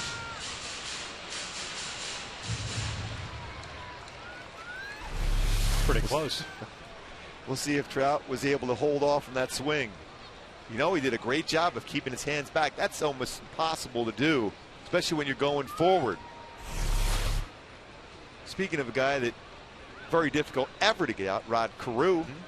Yeah, that is our honest scouting report when we face Rod Carew. Throw it down the middle. He may hit a line drive at somebody. This is lined in the left field, a base hit. 3 straight innings in which the Angels have had their leadoff man reach. 7th hit tonight. Price is allowed, and here comes Trumbo. And how confident were you as a pitcher when you get your scouting report against a batter saying, hey, just throw the ball down the middle. He might hit a line drive at one of your defenders. And this pitch is down, and still a good part of the bat. We're talking about that quick hands, compact swing, great balance, and still squared it up into left field. Just a phenomenal hitter. Trumbo's 0 for 1, rolled into a 4-3 double play that ended the first.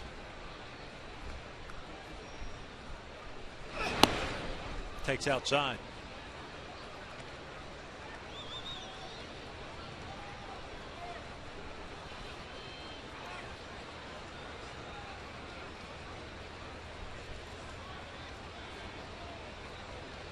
Showed you the last time that Trumbo was up. Good career numbers for him against Price.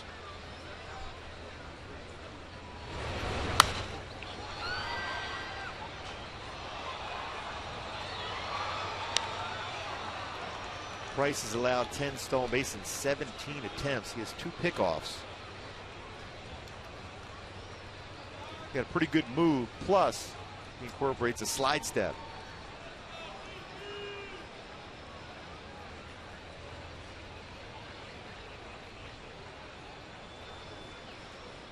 Trout takes off. Loney fires to second. Trout does the old swim move, unable to clear the glove of Zobrist. 1 out. See that move? Quick throw over, and Loney a nice throw to second base.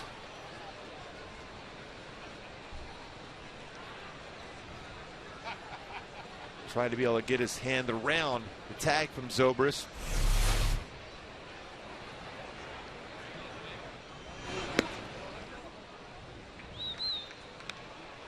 Two balls and a strike. Halos with 3 in the second. Rays responding with 2 in the third.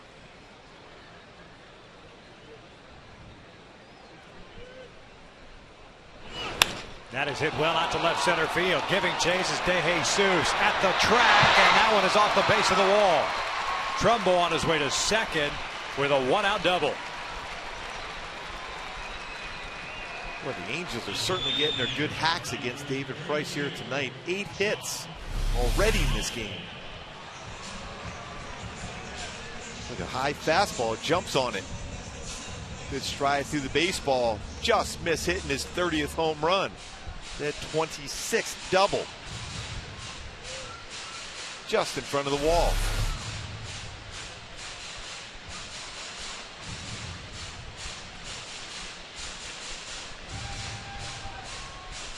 So man in scoring position with 1 out.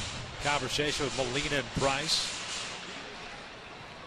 Hamilton coming into the plate. He singled to lead off the second and scored.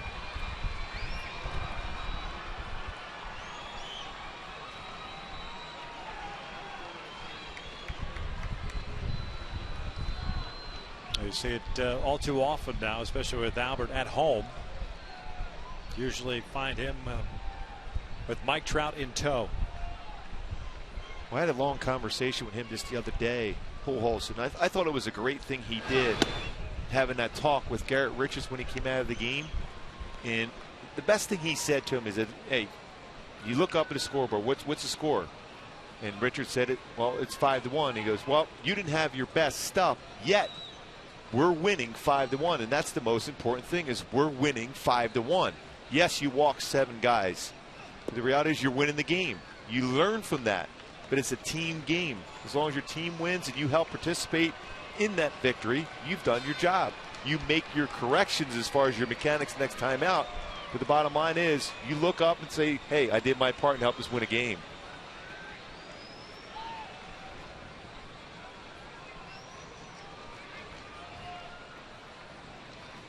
Two-0 pitch.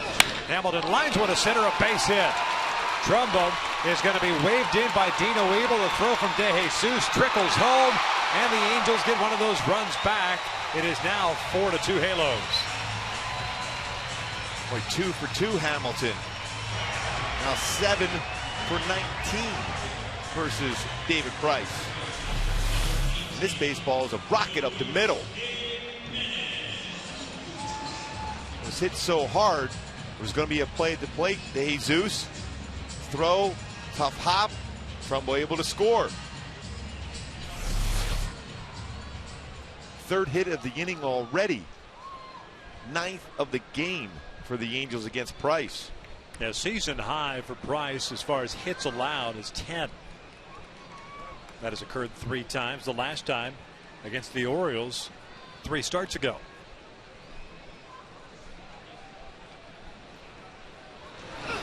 Luis Jimenez takes a big rip at that fastball, fouls it back. Now, Luis Jimenez is a guy, too, that's up there hacking first pitch fastball a lot. And he got a fastball there and had a good swing at that one.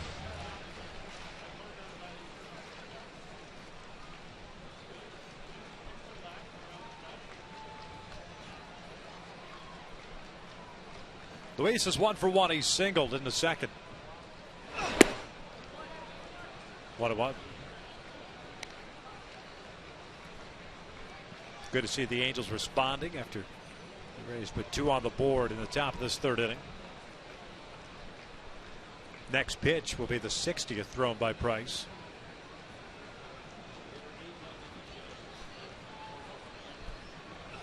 And that's driven out to center field. Hit well. De Jesus giving chase. Still moving back. That is also off the base of the wall.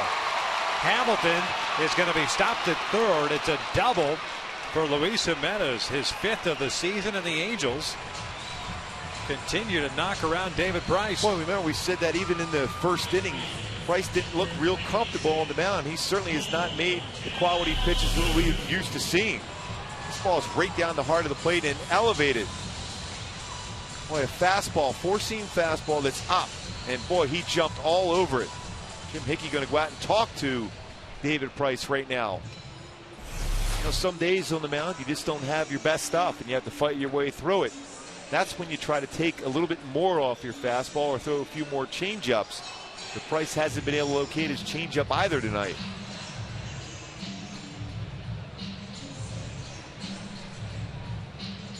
Entire infield is on the mound. Cole Calhoun will be stepping to the plate. 4 straight hits to start this 3rd inning. The only out was Trout. Picked off, caught stealing. Hey kids, the Angels want to honor our youngest fans on Sunday. Halos will be taking on the Texas Rangers at 12:35. All kids in attendance will have the chance to win great prizes. You ready? Yes. Such as Legoland tickets. Legoland. Oh yeah, San Diego Zoo passes. Uh-oh. Although we already have Norm, that's like going to the zoo. Yes. Autographed merchandise and much, much more. To purchase your tickets today, log on at angels.com/ promotions. Legoland, huh?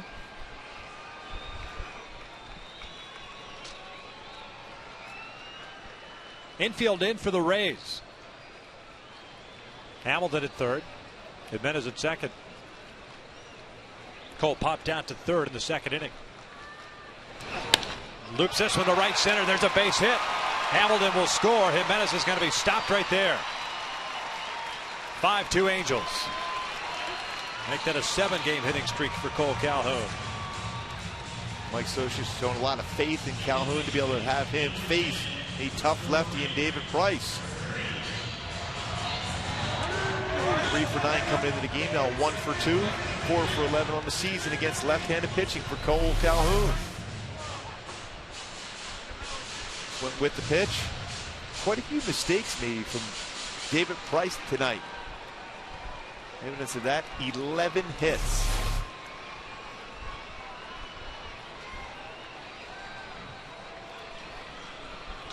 Runners at the corners. Still 1 out. Grant Green at the plate. An infield base hit in the 2nd. Also scored.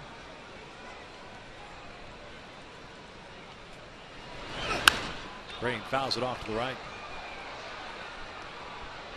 Boy, the 3 guys in our poll question are all having big games so far. Cole Calhoun, Grant Green, Colin Cowgill cleared the base with a double.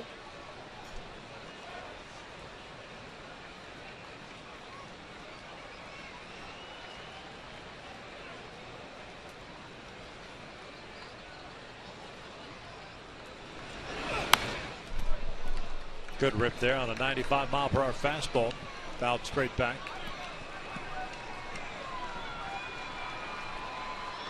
In the hole now at 0-2.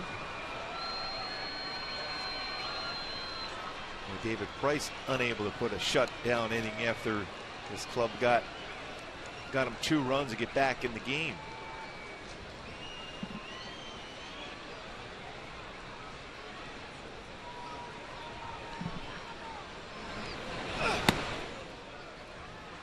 Ball and 2 strikes.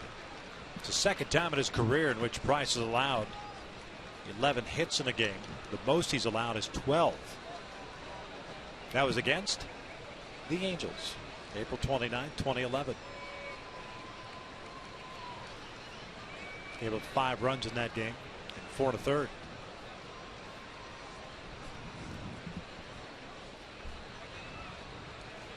There's the 1-2. Green bounces this one to the left side. Longoria flips a second for one. Relay to first, not in time. The run scores, makes it 6-2 Angels. Well turned by the Rays, but Grant Green able to beat it out, get an RBI on the fielder's choice.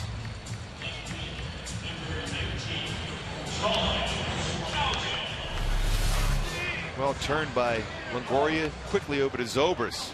A quick transfer by both. Green just beat it out.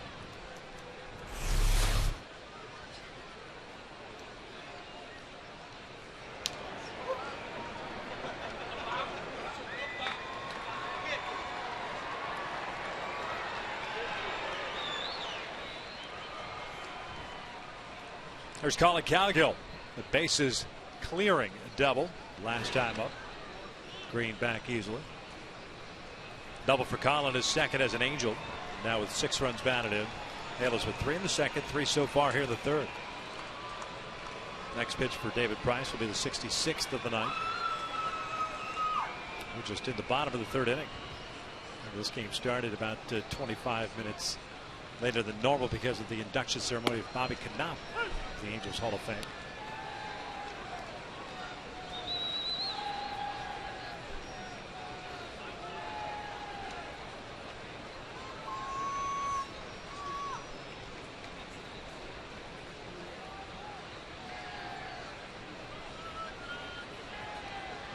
Pretty good lead for Green over at first.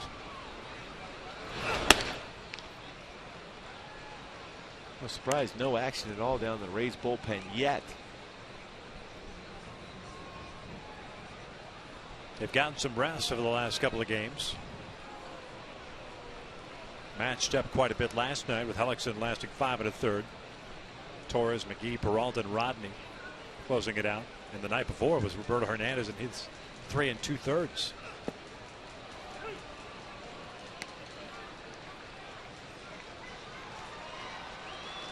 1-2 count. Cowgill upset with himself. He had a pretty good pitch to drive. Looking for a different type of pitch thrown to him.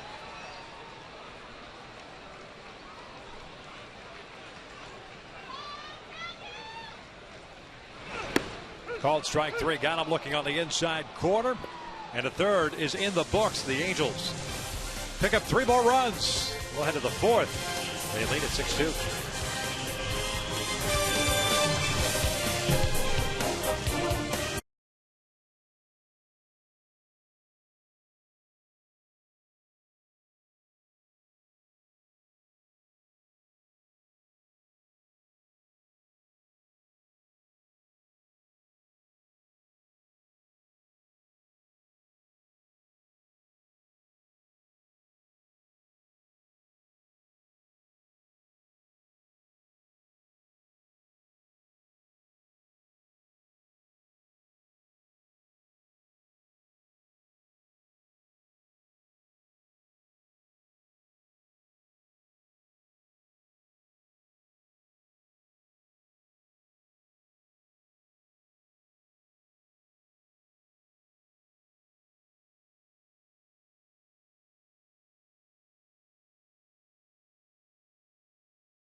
hits, scoring 3 runs. Josh Hamilton picking up an RBI. He's got a 2-hit night so far. 11 hits for the Angels, and now is when you really need Jerome to get ahead, stay ahead, and get the Angels back in the dugout. Bottom third of the order, Kelly Johnson, Jose Molina, Yunel Escobar.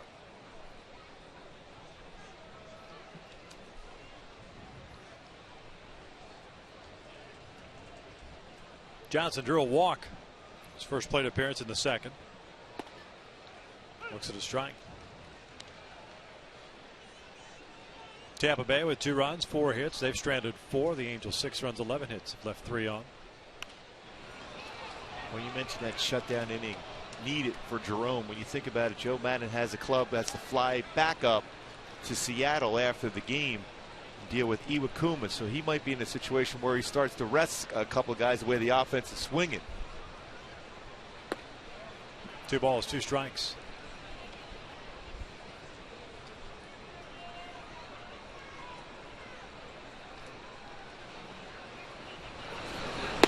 Called strike 3. C.B. Buckner rings up Johnson, 1 out. 4th strikeout for Jerome. Hey, don't miss the next Fox Sports Live with Jay Onright and Dan O'Toole, joined by Donovan McNabb, Gary Payton, Andy Roddick, and Carissa Thompson. They'll bring you everything you need to know about the world of sports. Fox Sports Live airs nightly on Fox Sports 1.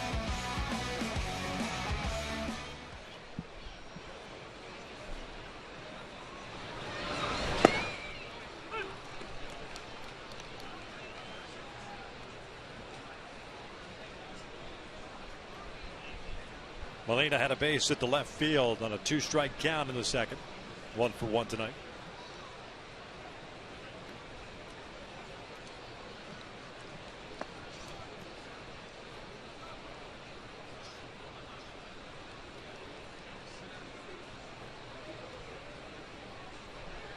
You're talking about the trip that Tampa Bay is going to take after the game to Seattle.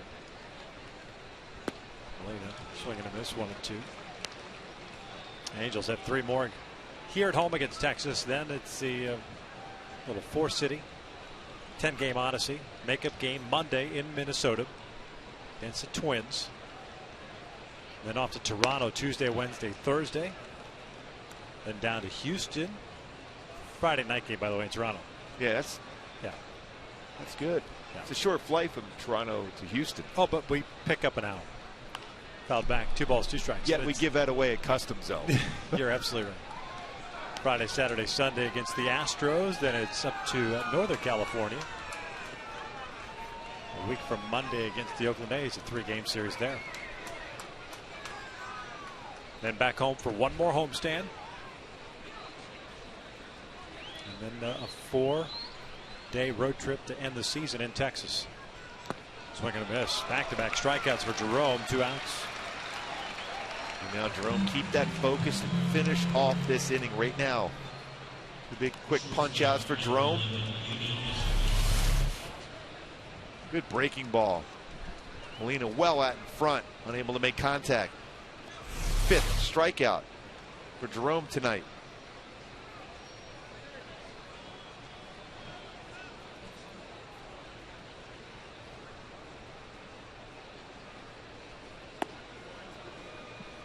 Breaking pitch a little bit high.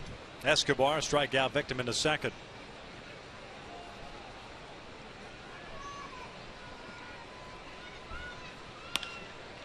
Skies this one out to right center. Cole Calhoun moving over. And a 1-2-3 inning for Jerome Williams. He'll shut down. We'll head to the bottom of the 4th. 6-2 Angels.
possibility at 1-800-PICK-AT&T.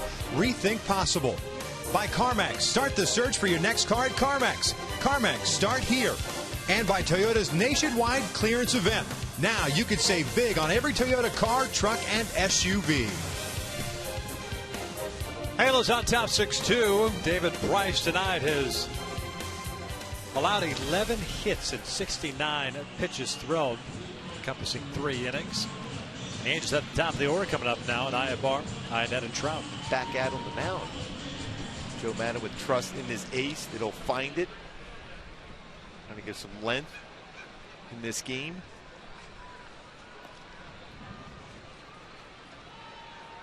Ibar 1 for 2, a double in the first inning and a ground out in the second.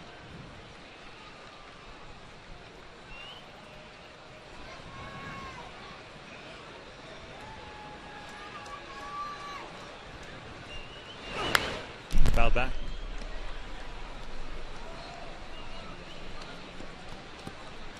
Only 3rd at bat of the game already for Ibar. Here we are in the 4th. Just looking at the Rays' schedule, they've got an off day. The next off day and last off day is Monday. After that trip to Seattle. Yeah, I think they only go home for 3 games before they go back out on the road again. And that's a 3-game set. They go home for 3, then to Minnesota for 3, and then back home. Texas for 4, Baltimore for 3, and then they finish on the road for 6. The Angels they would have had 2 off days, Monday and then the Thursday before the next homestand, but with that makeup game in Minneapolis, they have 1 left. You're going to see teams with interleague play throughout the entire season. You're going to see a lot of those off days late in the year taken away by doing makeup games. Yep. The Tigers finished the year in Miami playing the Marlins. So you could conceivably have a game in which Verlander or Scherzer, last 2 games of the year, that means something, whether the division or best record or whatever.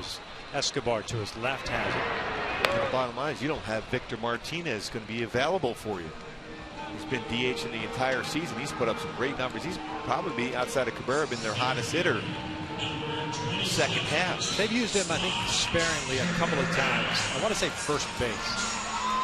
May have even caught, but I'm not positive. Yeah, he's caught once or twice. I know that. Because Avila was dealing with the injuries and the concussion. Yes. They're dealing with now. Iglesias got hurt last night, I think it was, or the night before. Trout looks at a strike. First time tonight that Price has retired the leadoff man, let alone back-to-back to start an inning. Trout 1 for 2 with a strikeout and a single.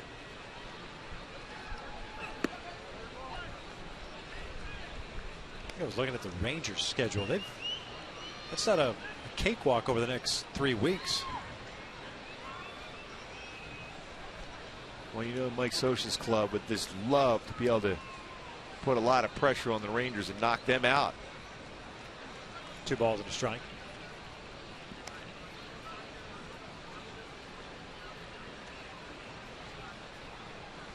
Mike's had this club, and the bottom line is the conversations the last few days, an opportunity to show some, let the young players show what they can do, make some decisions difficult during the offseason for the front office, and above all, end on a winning note. It was an outstanding road trip this went through. Homestand, though, still struggling here at home. 3 balls and a strike. They just finally got the Rangers scheduled up after the 3 games here. They go home to take on the Pirates for 3. They have the A's for 3. They go to Tampa for 4. Kansas City still involved. I'm not going to ruin it for you. Okay. They still are in the hunt. And they've got the Astros, and then the 4 that they play against the Angels to finish off the year. That one is outside, and it's a 2-out walk. I think we're going to have another finish to the season. Major League Baseball is very similar to 2 seasons ago. Especially in the American League. National League looks like it's pretty comfortable saying who's going to make it. But in the American League, you might have a play-in game just to have that 1-game playoff for the wild card teams. Here's Trumbo 1 for 2, double to the alley in left center. his last plate appearance. That walk to Trout, first one issued by Price.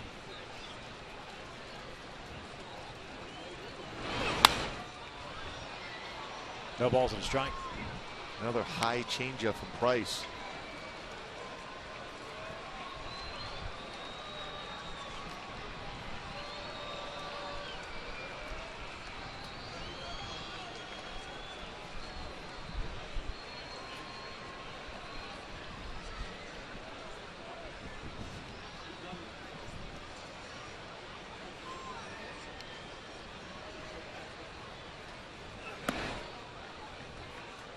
Almost got him to chase that high fastball. That's 1 ball, 1 strike.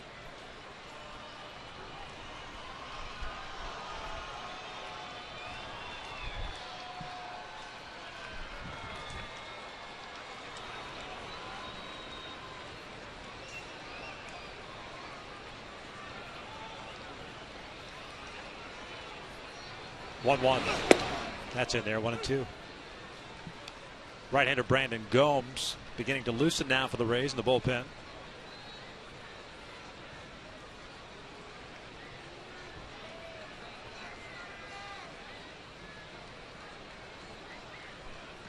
Yeah, this may indeed be David Price's last inning.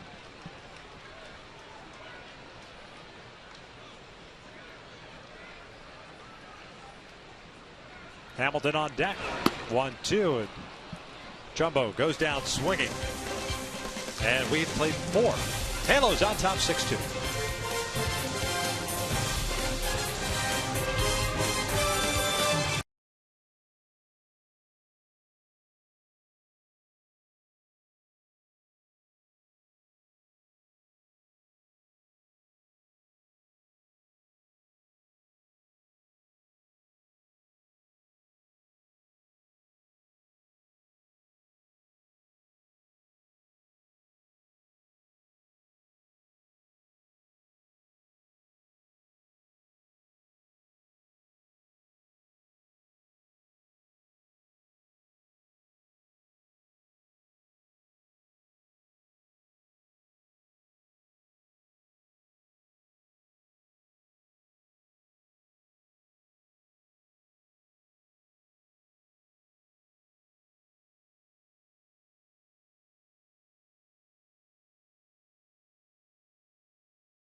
Nasty curveball, get a swing and miss. And Escobar, 2-seam fastball underneath the hands, breaking ball against Longoria. 3rd punch out of the game at that point.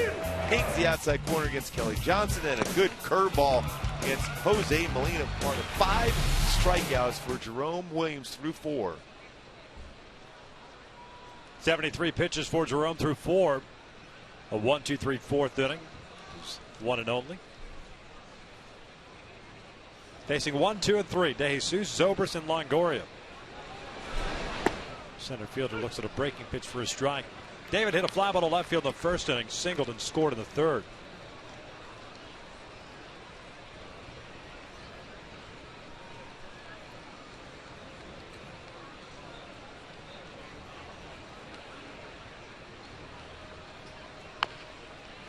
Good pitch.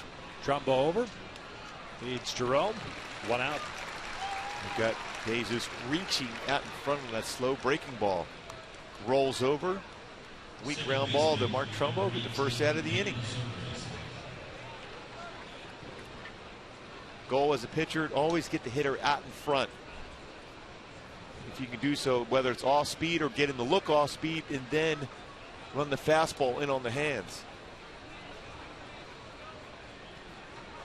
Again, the Angels wearing their throwback uniforms in honor of Bobby Knopp, former Angels player, longtime coach, newest member of the Angels Hall of Fame. 3-time Gold Glover.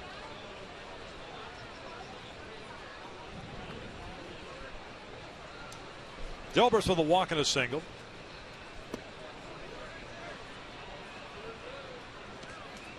Two balls, no strikes. Mike Trout's out in center field wondering where that pitch was at. Said I had an RBI. You call that one a strike? Two of them against me in that first at bat.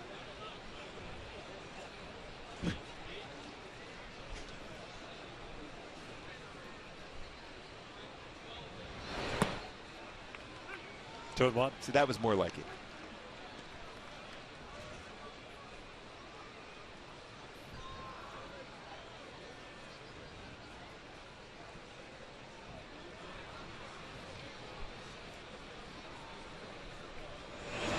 Ground ball to the left side, and Zobrist picks up yet another single.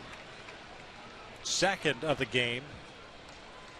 We talk about just taking what's given to them.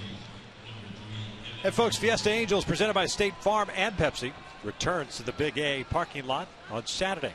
This free event will feature live Latino music, games, dancing, and special player appearances. For more info, just log on at angels.com/promotions. Yeah, getting back to Zobrist's swing. I mean, as a pitcher, when you make that quality of a pitch and a guy gets a base hit like that, you almost have to tip your hat. That's just a great approach by Zobrist and a good pitch from Jerome. How many times did you tip your cap? Never. In your career? I always suggest that. Yeah. But I didn't listen to my own suggestions too often. I didn't like anybody even getting a foul ball off me, to be honest with you. That probably wasn't the right approach to have, but I didn't like hitters. Line to center. Longoria picks up his first hit of the night. Zobrist stops at second. So back-to-back one-out hits, and Matt Joyce coming to the plate now.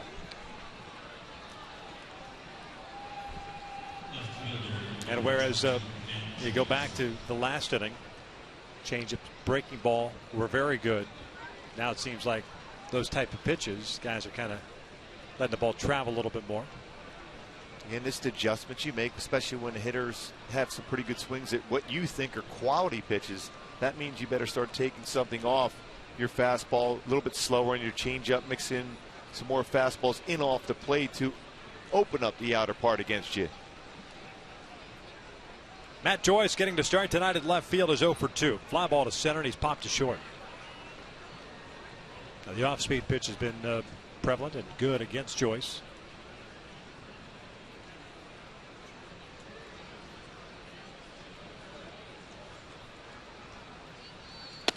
One and 0.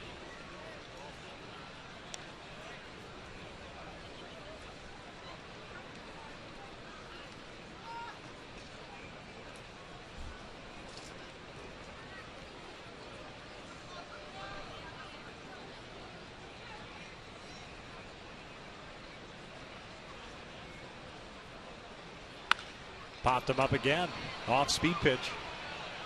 What a great pitch.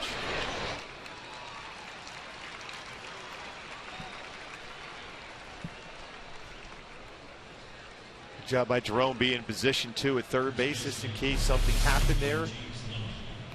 Great changeup. Joyce, that front hip opened up. See his reaction. Pops up. A very good changeup.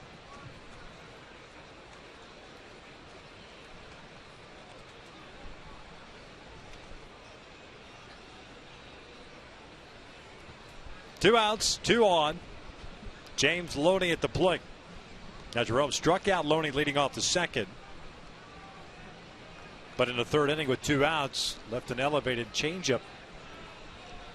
And it got whacked off the wall in right field. 2 RBI double for him.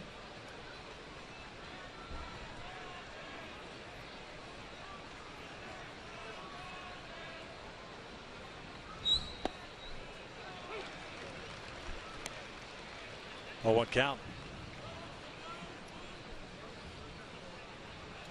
a good spot with a fastball. Calgill has to be prepared. Deloney's very good as far as hitting the ball generally to left field, left center field. Reason why he turned on that last time up and doubled off the wall was a changeup. Seen him a couple of times, not only this series but also the series in Tampa or in St. Pete, which he's like kind of a sinker ball away from him, just try to punch it through the left side over to Jimenez at third.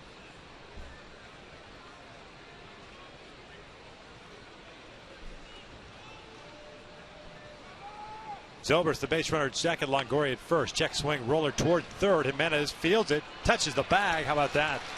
There's the third out. Good job by Jerome. Right to the bottom of the fifth. Angels still on top.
Authority of the Los Angeles Angels, and may not be reproduced or retransmitted in any form.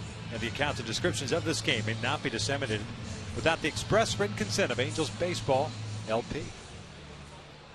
Josh Hamilton ready to lead things off against David Price here in the fifth inning. He'll be followed by Luis Jimenez and then Cole Calhoun. Price has thrown 82 pitches so far, 3 strikeouts, 1 walk, 11 hits allowed. Season high allowed in hits, 1 shy of his career high, 12. Josh 2 for 2 with an RBI, 2 runs scored. 7 for 19 in his career versus Price. One of the toughest lefties in the game, but the bottom line is David Price has a lot of fastballs, and it's a better opportunity for Hamilton to hit it well.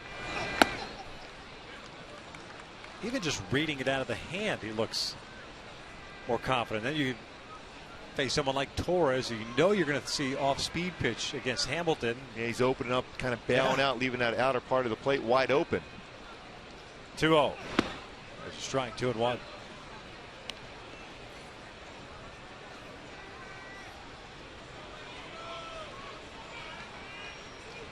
Three in the second, 3 in the third for the Angels. Tied him up with a fastball down and in. And when you have a line drive back up the middle, you're more apt as a pitcher to pitch inside against Hamilton. Your arms will not get extended here in the setback. No. I remember that well, that line drive back up the middle. I'll let you hurt my first baseman instead of me. 2-2. Ground ball towards second. Zobrist over. 1 away. And now it's time for that all-important Carl's Jr. Sports update. The stakes are high in Gotham on what a game in New York. Red Sox versus the Yankees. That's a shocker. Crazy game. Red Sox led that one 7-2. Yankees scored 6 in the 7th, took the lead, but Rivera gave up the lead once again against the Red Sox, and Victor Reno won the game in the 10th. And the Moose The pride of Chatsworth High School went yard, a walk-off home run, his 11th of the season on the 13th inning for the Royals. It's a pretty good update. That's how I roll. Yep. 2 quick outs for David Price here in the 5th. Everola Binders have tied it up. 2 strikes, 2 outs in the 9th inning. What a year he's had for the M's. A lot cooler now than he was earlier on. Earlier on, he was ridiculous. Yeah. I know the Angels are always glad not to face him. His numbers career-wise are unbelievable. Cole takes a fastball inside. Calhoun 1 for 2. An RBI single the last time up. I think when you look at the 2 teams that had success against Rivera, and not many teams have ever had any success, the Red Sox and the Angels are the 2 teams that seem to create some doubt in the mind of Rivera, the best closer by far in the history of the game, if not one of the best pitchers, period, the game has ever seen. I see yesterday Joe Girardi thinking about asking Mariano, or maybe he's already talked to him about coming back next year, trying to talk him out of retirement. 1-2. It makes your job a lot easier as a manager when you have him closing games up. Yeah. We got to do the retirement parade all over again. The Brett Favre. He's back. He's done. And he's back. He's back again.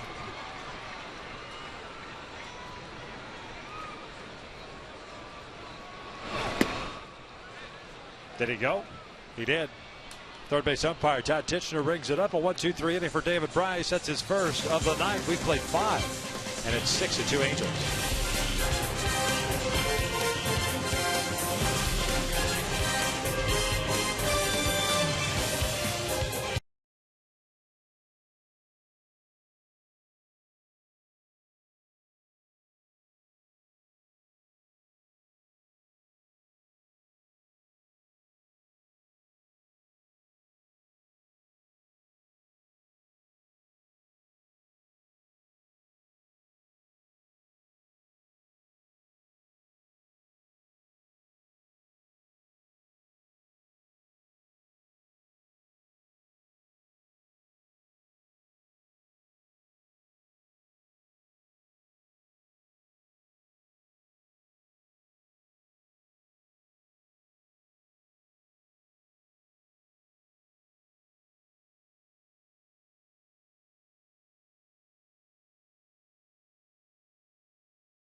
The young Angels, Dalen Cowgill with the bases loaded, pulling his best Pat Tabler. Dublin scoring 3. Then Jimenez keeps a rally going, doubles off the wall himself. And then Calhoun once again comes through with an RBI single, extending his hit streak. Is the young Angels coming through here tonight against a very good pitcher, David Price. As the Angels lead this game 6-2 here in the top of the 6th. Will Myers getting ready to lead things off for the Rays here in the 6th inning. He'll be followed by Kelly Johnson and Jose Molina. 5 strikeouts, 2 walks for Jerome. 6 hits allowed. Jerome started his windup and Myers back down. Myers, the right fielder, twice has grounded out. Once to third, once to second.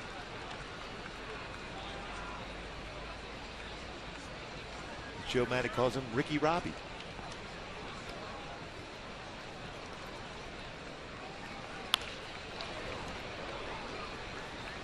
No balls, 2 strikes.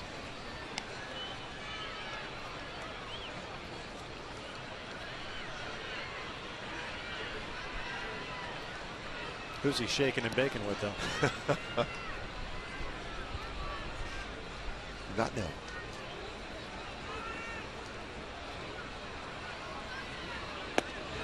Just off the plate. Good miss by Jerome.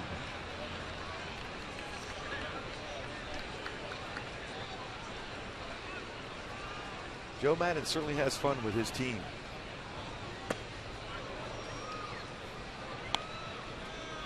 It is allowed.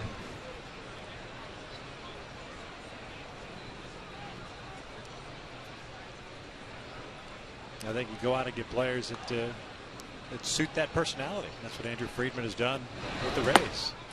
Full count now.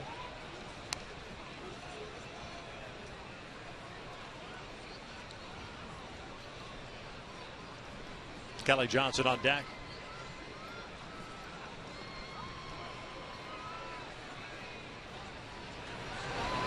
And he went around. Down goes Myers, one out. That's the type of swing you're going to get when you throw up and in like he did. Back-to-back pitches. Slider away. Ricky Bobby swings and misses. Hard breaking ball. Perfect location. If you're not first, you're last. That was a good movie. There's Kelly Johnson. He's drawn a walk and has struck out.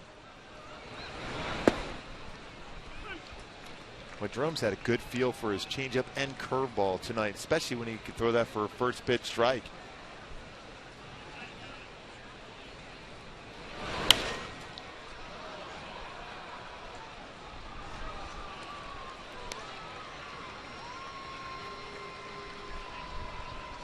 Angels starting to get some action going in their bullpen. Jerome at 93 pitches so far.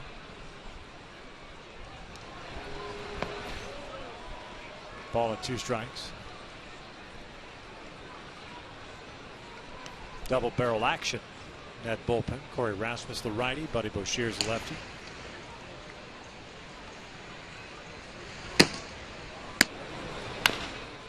Bouncer to Trumbo. 2 outs.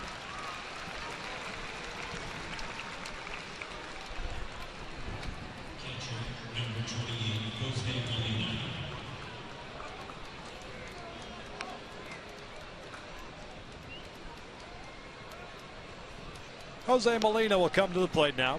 He's 1 for 2. Base hit in the second. A strikeout in the fourth. 7:05 start tomorrow. Matt Garza going for Texas. C.J. Wilson facing his former team. The battle of who gets to the mound quickest.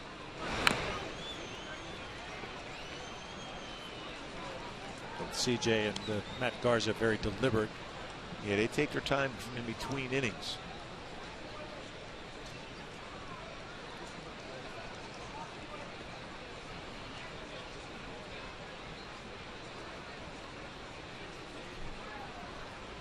Oh, 1 on the way. 0-2. Jerome making the most out of this run support. Back-to-back games in which he's got a combined 10 runs scored. Previous 12 starts for Jerome, 14 total runs, and he's made the most of it here tonight with that punch out. Jose Molina.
The game today, Brian Downing, Jim Fregosi, Chuck Finley, Rod Carew, all in attendance here throughout the ceremonial first pitch, but not doing it from the mound. A great double play combination. Bobby Knapp, Jim Fregosi. Rick, you did a tremendous job. Master of ceremonies. You lie so well, it's unbelievable. I know, I was asleep when you were doing it. My bad. I was preparing myself. I had my game face going. I don't know how those guys wore those sport coats out there. It was hot. When I was down there doing an interview with Bobby Knapp for the pregame show, I was looking at all those sport coats. I'm thinking, hey, there's an old saying, better you than me. Yeah. That was hot. Chuck Finley had a tie on. I'm like, wow. I said, who are you kidding? He went Finn to win again. That's right. Grant Green ready to lead things off for the Angels here at the bottom of the 6th inning. Calling Cowgill after him, then Eric Ibar. It's David Price. 92 pitches for the big lefty. 4 strikeouts, 1 walk. He's given up 11 hits. Brian Downing still looked like he hit a ball about 500 feet, didn't he? Yeah.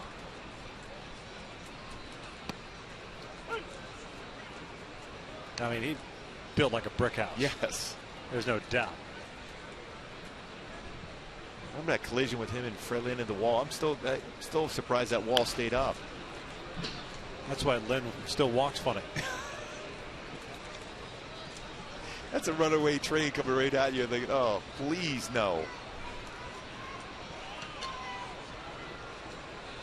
Oh yeah, I'm in his book too. By the way, Downing got me. Oh, this. I thought Freddie Lynn got you. Yeah, he did too. Lifted out to right center field. Myers puts it away for the first out. It's 5 in a row retired by Price. It's the walk to Trout as we go back and revisit our Hyundai key to the game. We talk when you face a guy like David Price, you have to fight the good fight. That certainly was the case, especially early on. 11 hits against David Price. 6 runs scored by the 3rd inning combined. Some great approaches against him. Fastballs away, went the other way. When he made a mistake on his changeup, driven to left center field.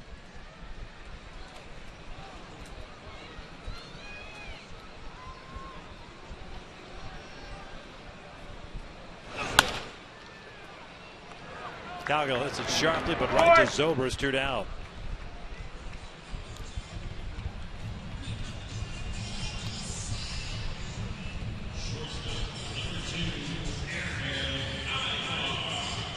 So Eric Ibar now will stroll to the plate. He's had a 1-for-3 game.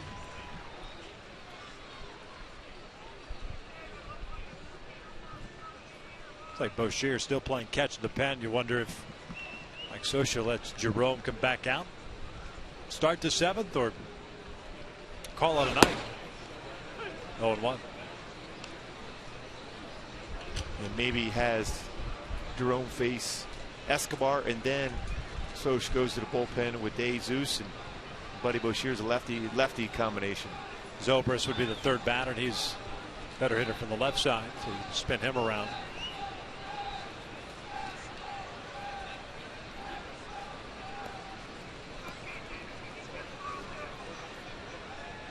Seven strikeouts tonight for Jerome, 2 walks, 6 hits allowed. Looking for that first victory since June 12th.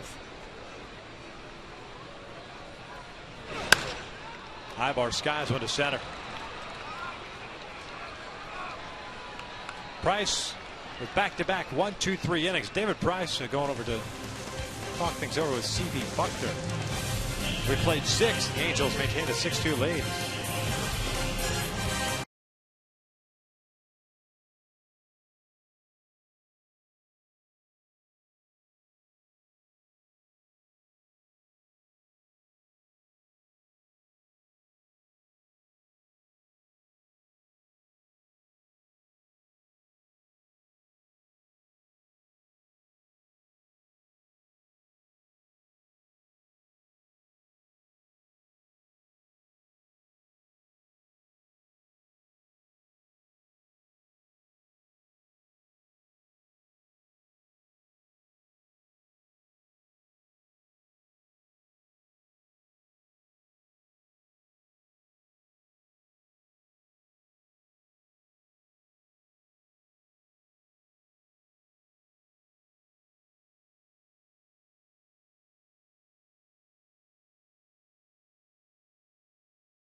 Jerome Williams is indeed back out on the mound. Yunel Escobar will lead things off as the Rays have 9-1-2 coming up here. A win tonight, and the Angels will have split this 4-game series after taking game 1 11-2 and then dropping games 2 and 3.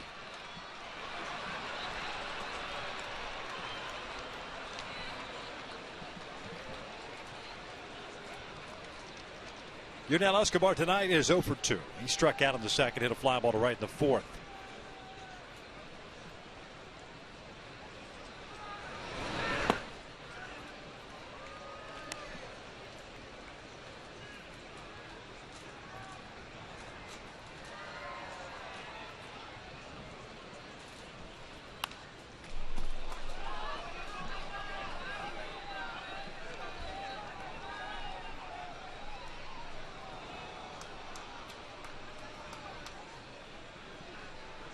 Both Rasmus and Boshears ready to go in the bullpen. Whatever Sosha needs here, as that one's down and away. 2 balls and a strike. That was the 101st pitch of the night for Jerome.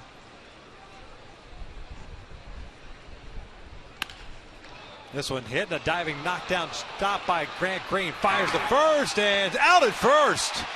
Escobar can't believe it. What a play by Grant Green. Dives, knocks it down, gets quickly on his feet, and a strong throw to Mark Trumbo. And if he runs through the base, he may beat that out, but that head-first slide slows down the process.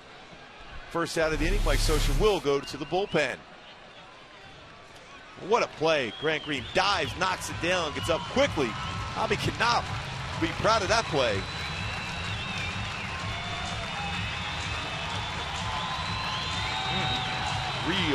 Real close. And I think you're right, too. You keep running, foot touches the bag, you're there quicker. Jerome Williams gets a nice round of applause. He departs after 6 1/3. The Angels still leading it.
Angels baseball is brought to you by Jack's Really Big Chicken Sandwich combos for only $3.99 plus tax. Go to Big at a participating Jack in the Box today. And by Chase. Send money to almost anyone, anywhere with your smartphone. Chase Quick Pay, so you can. Welcome you back out here to the Big A. 6-2 Angels on top with 1 out in the 7th. Buddy Boshears takes over on the mound for Jerome Williams, and they're in and out. Who's in, who is out. And he's facing a pinch hitter. It's Desmond Jennings. Pinch hitting for David DeJesus. The first one is outside. 14th game for Boshears. No record of .415 ERA. 5 strikeouts, 4 walks. Jennings, a .249 average this season. 12 home runs, 42 runs batted in. Buddy falls behind in the count of 2 balls and no strikes. Jennings had a pretty solid series so far. 3 for 9. Including a home run and 5 walks. DeJesus finishes the night going 1 for 3. Caught the corner. 2-1.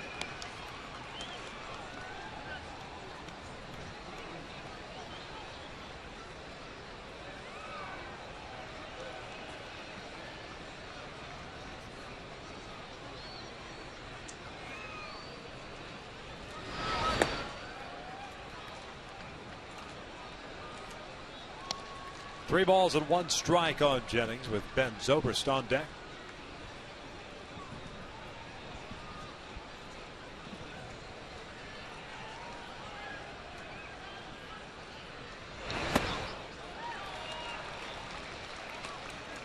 A 93-mile-an-hour fastball by him. In the fastball count, Jennings unable to catch up to that 93. Had cut action on it.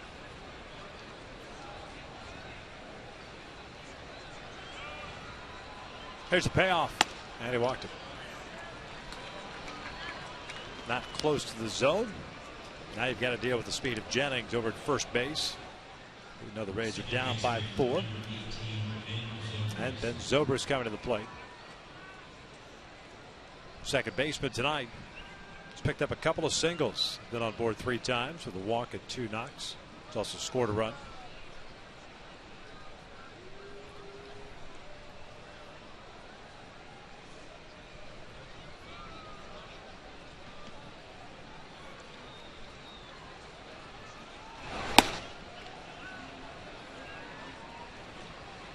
Second straight batter is behind in the count. 1 ball, no strikes. So now Mike Butcher going to come out and talk things over. And that's one thing you don't want to give free passes. Conversation will be from Mike Butcher to Chris Hynette and Buddy Bouchiers. Think down in the strike zone, think away. Zobrist is a guy that could roll into a double play.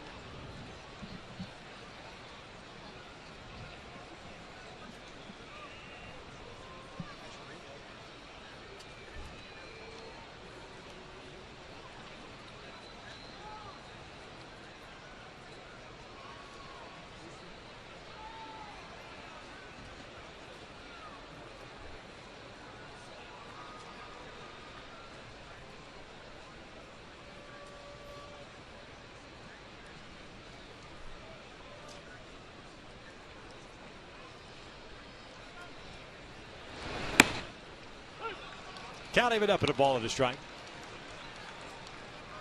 2 runs, 6 hits, 6 left on for the Rays. 6 runs, 11 hits, and 4 left on for the Angels. David Price has had locked back in since the 3rd inning.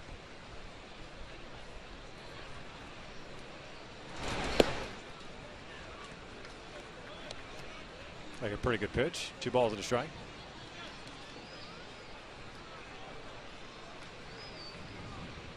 CB's hearing it from the dugout for the Angels. That was a pretty good pitch by Bouchiers. Yeah, I mean, he's been calling strikes at the shoe tops for both sides pretty much the entire game. 3-1.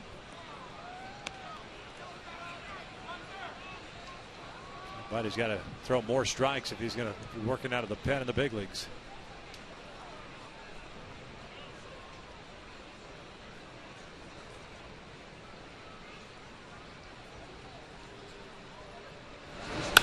Zobrist hits one out to right center.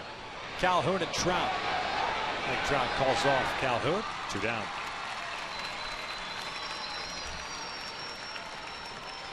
Good communication. Mike Trout as the center field, the quarterback of the outfield defense calls off Calhoun quickly.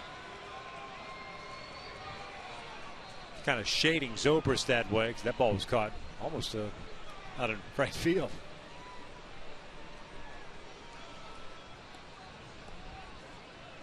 So 2 outs and a man at first for Evan Longoria, the 3rd baseman. 1 for 3 tonight, singled into center field, the 5th.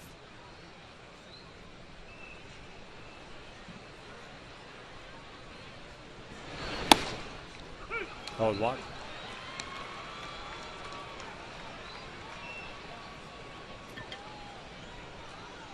Halos in the bottom of the 7th. Have 2, 3, 4 coming up. Iannetta, Trout, and Trumbo. Nobody loosening for the Rays.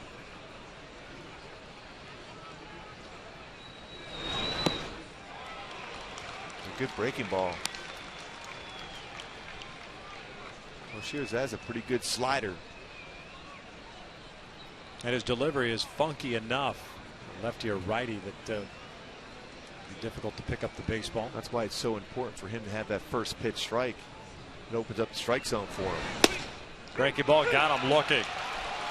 Nice sequence to Longoria. And in his 7th inning stretch time here at the Big A, 6-2 Angels.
Back on the mound. Take a look at our AT&T Twitter poll. Question of the series: Cole Calhoun is your favorite New Angels position player? All 4 days. Yep. Kept the lead. Maintained it. Yep.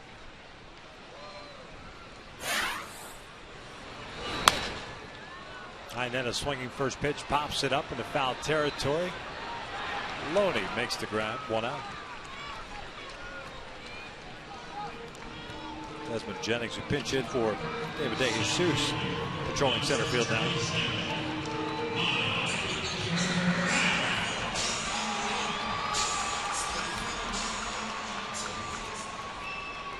One out, nobody on for Trout. 8 in a row retired by Price. It's the walk to Trout in the 4th inning. 1 for 2 game.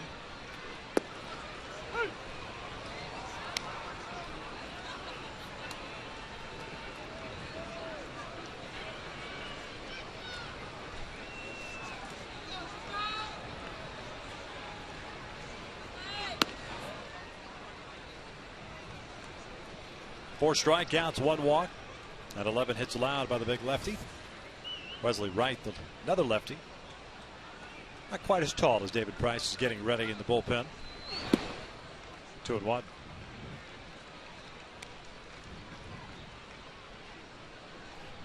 Well, early on, you thought there was no chance that Price would still be in this game at this point, but given some innings, some quality innings since that 3rd inning, which he gave up 3 runs.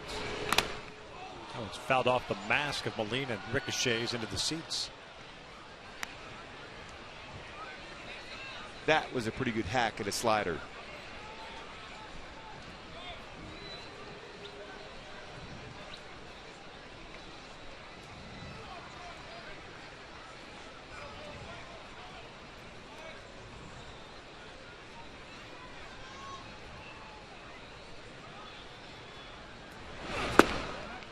Just off the plate, full count. Trumbo on deck. One of the few cut fastballs that David Price has thrown. Not a lot of them tonight.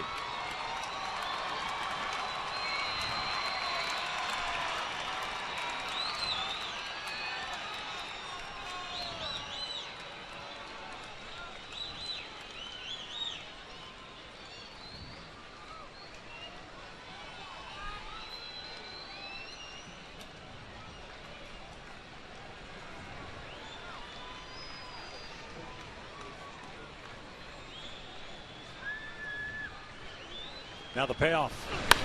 Fouled off to the right.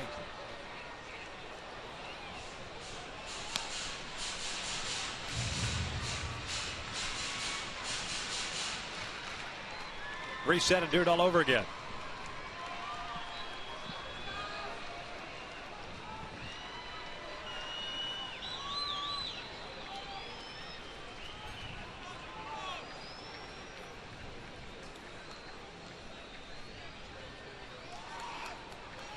Molina back outside.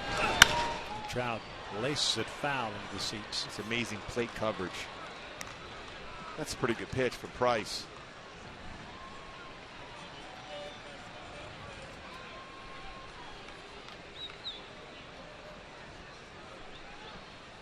.106 pitches now. 71 strikes.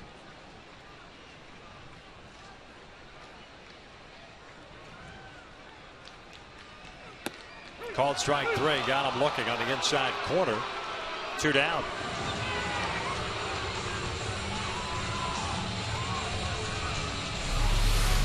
See if this catches the inside part of the plate. Upper part of the strike zone. Another borderline strike called against Trout tonight. Thrown by David Price. Using the entire quadrant of the strike zone, that's for sure. Yeah, you got him away early on the fastball. Down, away, just the bottom part of that quadrant, and then up and in.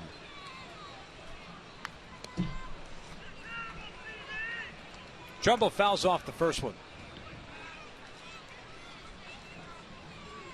Mark a double play ball in the first, a double with a run scored in the third, and a strikeout in the fourth. So 1 for 3 night.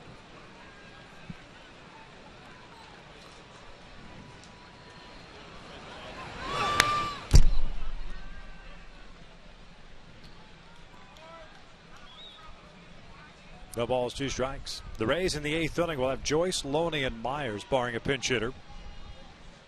Both Shears, you figure, will be coming back out with 2 lefties to start that inning.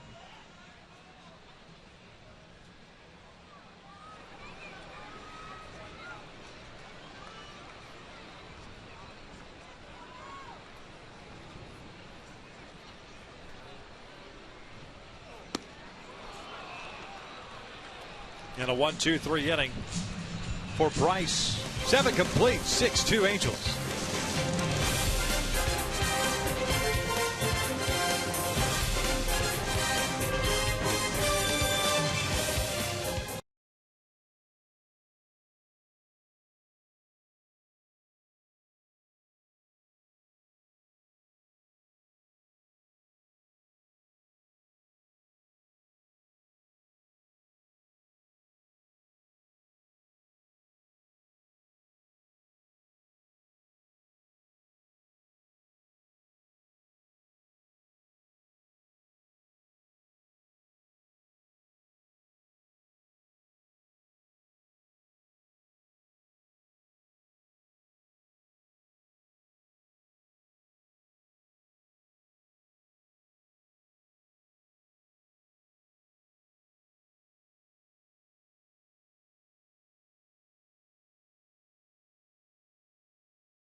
Think possible.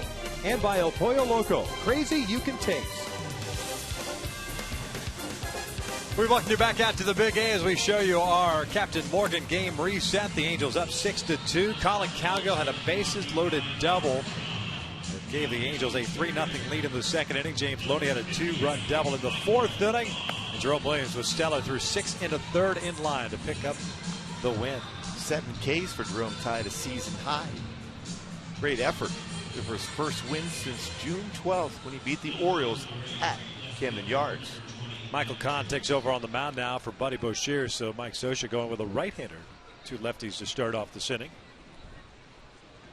Buddy ends up going 2/3 of an inning with a strikeout and a walk.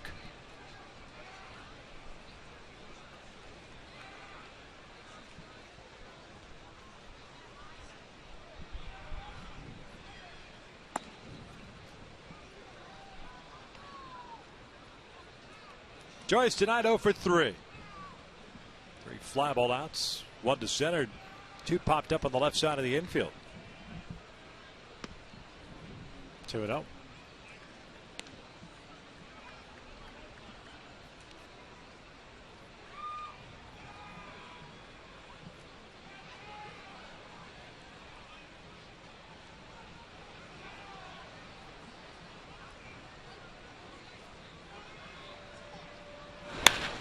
Rips one down the right field line, but hooking foul. That's kind of what you do to a hitter like Joyce that likes the fastball, likes to pull it. A hitter's count. And he's looking inner part of the plate. He can do some damage. 17 home runs.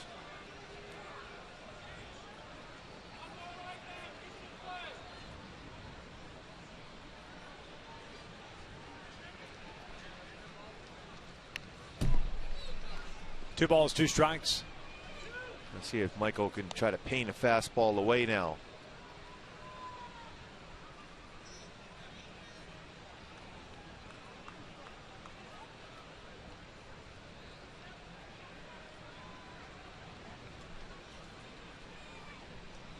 James Loney on deck. Here's a 2-2. Just got a piece of the off-speed pitch.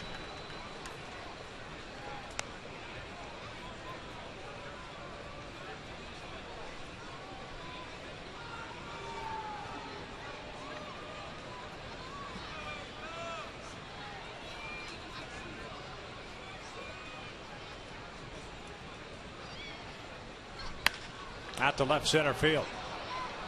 Cowgill, Trout. Nope. Cowgill cuts in front, makes the catch. 1 out. MLB.TV celebrates 11 years. You can keep up with the pennant races and catch the rest of the 2013 season in HD quality. Watch every out-of-market game live on more than 350 mobile and connected devices. MLB.TV. Check it out today. 1 out here in the 8th inning, 6-2 Angels. And here is James Loney, the first baseman. A lot of young Angel fans still at the ballpark here. A lot of cranky kids tomorrow morning for school. Got to see Bobby Knopp get put in the Angel Hall of Fame.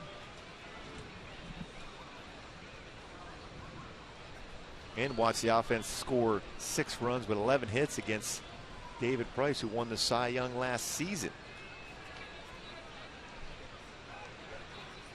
Loney fouls it off to the left, evens up the count. 2 RBI double for him in the 3rd, a 1 for 3 night.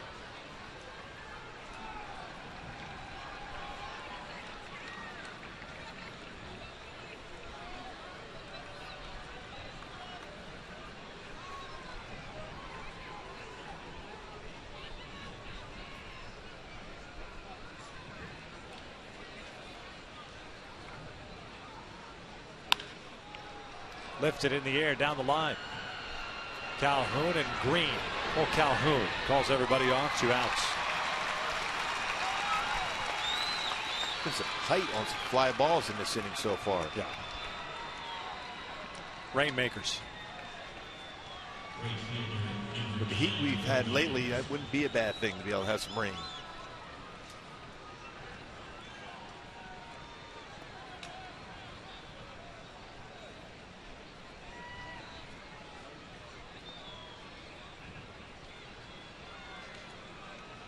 So 2 outs, nobody on.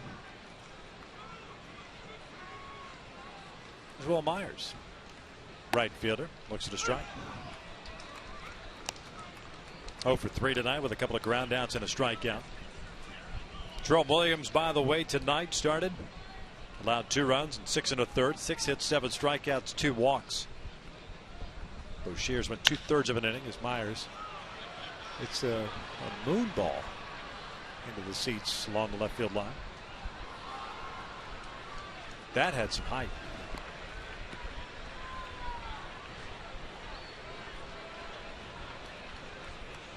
Eric Ibar just made that kid's night. No question.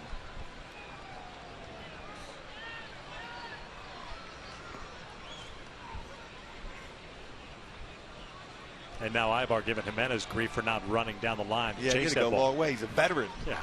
The youngster should have been going that far. No balls, 2 strikes with 2 outs.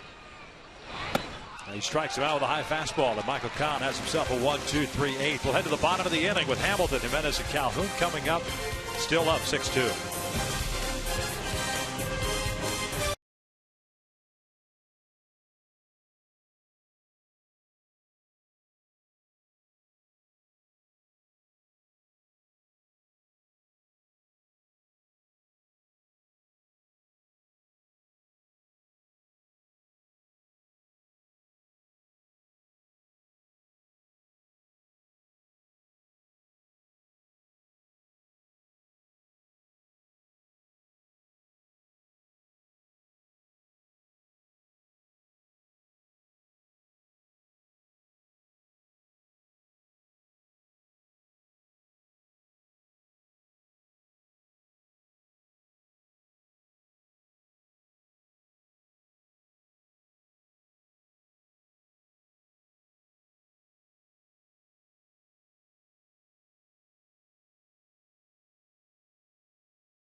Price is done for the night. 7 innings in which he settled down nicely after giving up those 6 runs, 3 each in the second and third innings. Now Wesley Wright, the lefty, is on a relief. Yeah, Wright, fastball 86-91, slider, curveball, changeup. 46 strikeouts in 47 to third innings pitched for Wright.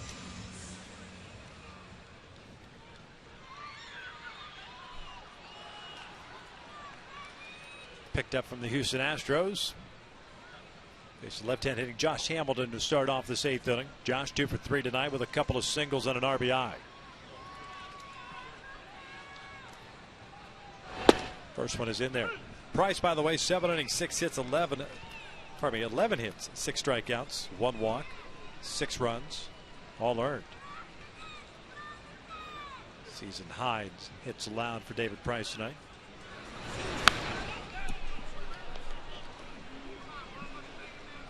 Oh, 2 count on Josh. After the third inning, no hits allowed for Price.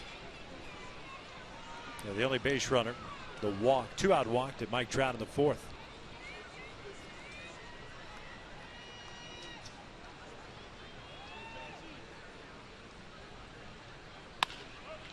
Ground ball to second. That'll bring up Luis Jimenez. Stick around after the game. Angels live post game presented by the SoCal Mazda dealers. Kent French and Jose Mota will break it down for you.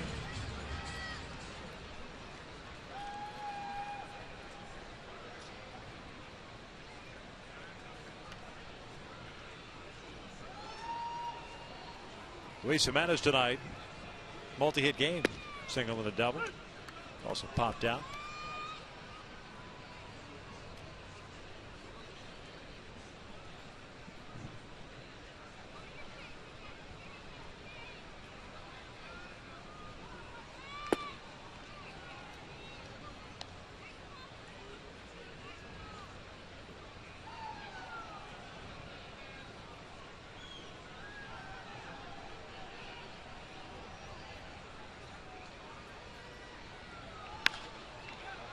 This one lifted out to center. Desmond Jennings moving over. 2 away.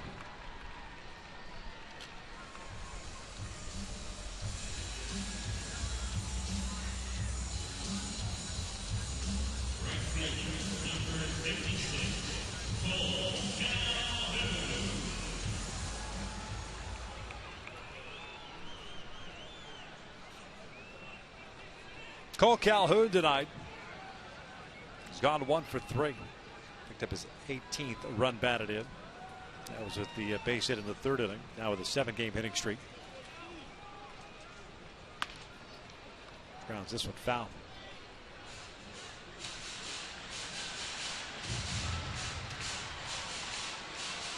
Nestor Friar getting ready. Bottom 3rd of the order due up for the Rays in the 9th inning.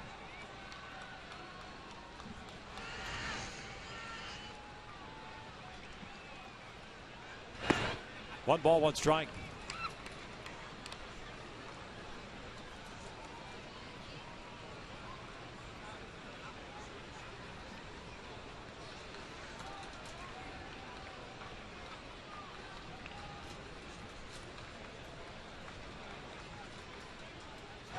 Breaking pitch in there. And it's 1 ball, 2 strikes. Well, the important thing to see from Cole there, he didn't even give up on that breaking ball. He didn't open up. He tracked it. He thought it was high.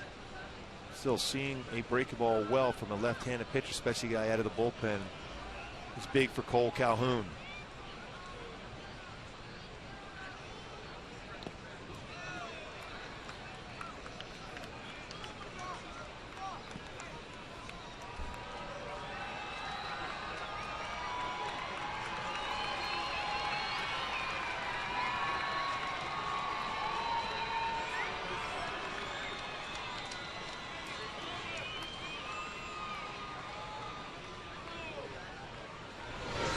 Cole fights that one foul. Cal remains at 2-2. Still seems to be tracking it pretty well out of hand from Bright.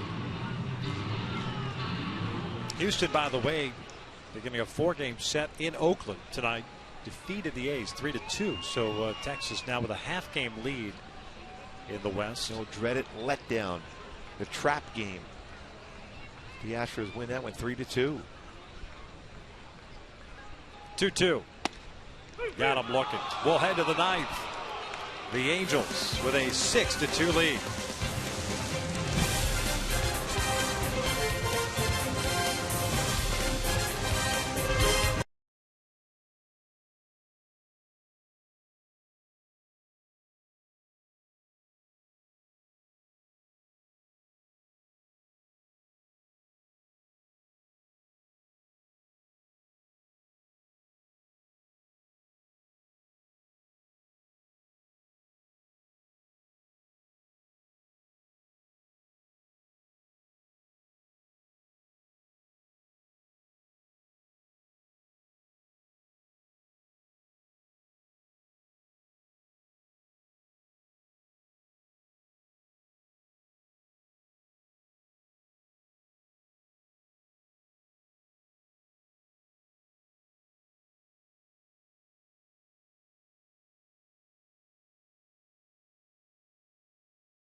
Who's going to be on the hill for the series against the Texas Rangers? Matt Garza versus C.J. Wilson tomorrow night. Derek Holland versus Garrett Richards.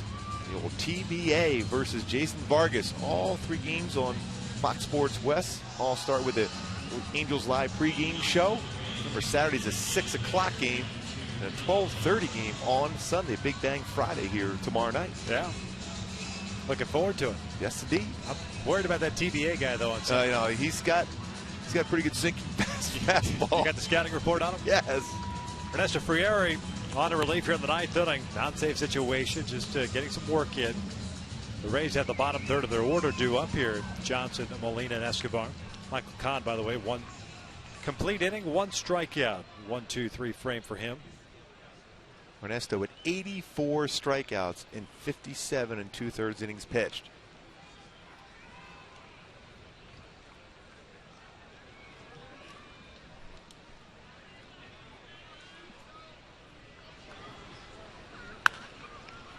Johnson lifts it on the air on the left side of the infield.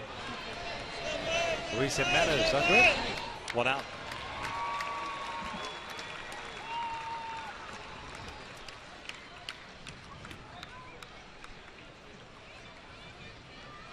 So one out. It's Jose Lobaton coming up to pitch hit for Molina.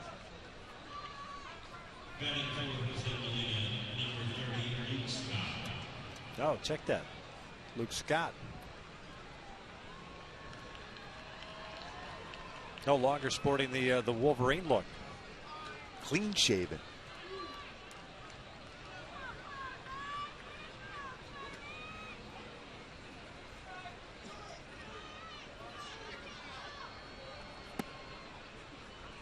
Luke Scott hitting .247 this season. 9 home runs and 39 runs batted in. 4 for 15 though as a pinch hitter.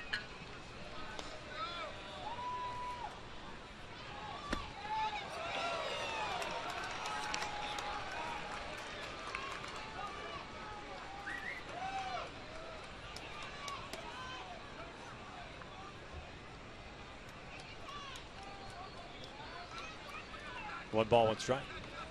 11 hits for the Angels, 6 for the Rays.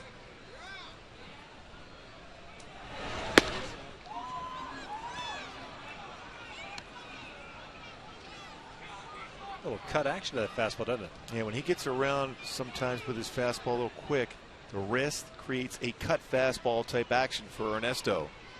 We're so used to that lateral movement running away from a left-handed batter. Fouled back. Evens up the count now. I wonder if you'll see a changeup here from Ernesto.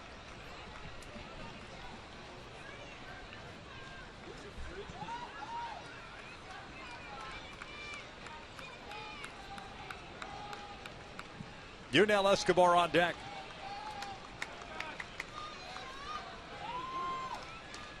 Nestor trying to close it out for Jerome. Went into the Rays dugout. He did throw a changeup. Luke Scott was out in front. Woke up that dugout.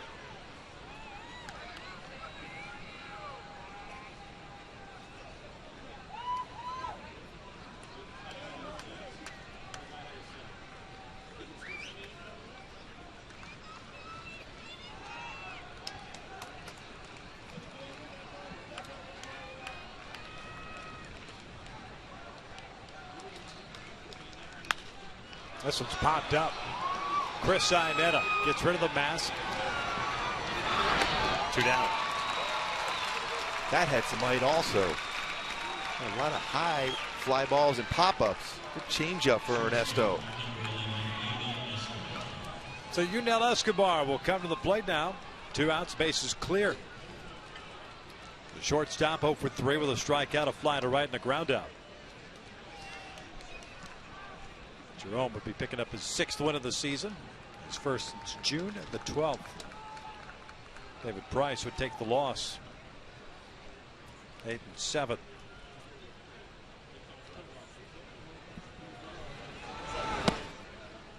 One 0 count.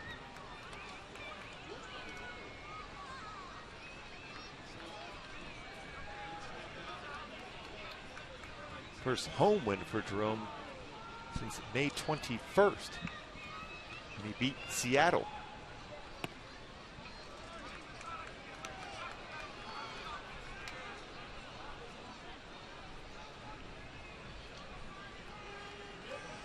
Two balls, no strikes. C.J. Wilson, Matt Garza tomorrow night, the opener of that 3-game set against Texas.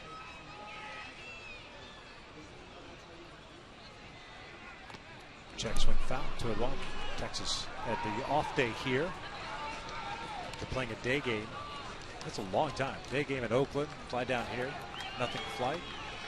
All night last night. Well, if you're going to have an off day, this is the place you want to have an off day if you're a visiting club. And this feels a lot like North Texas. Yeah. Yeah. Mid-90s.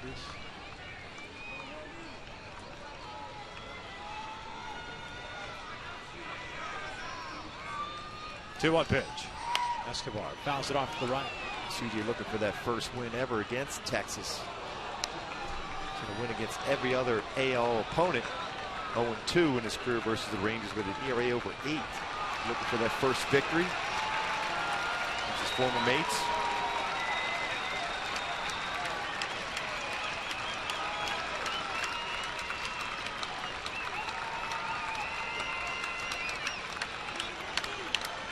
Two-two.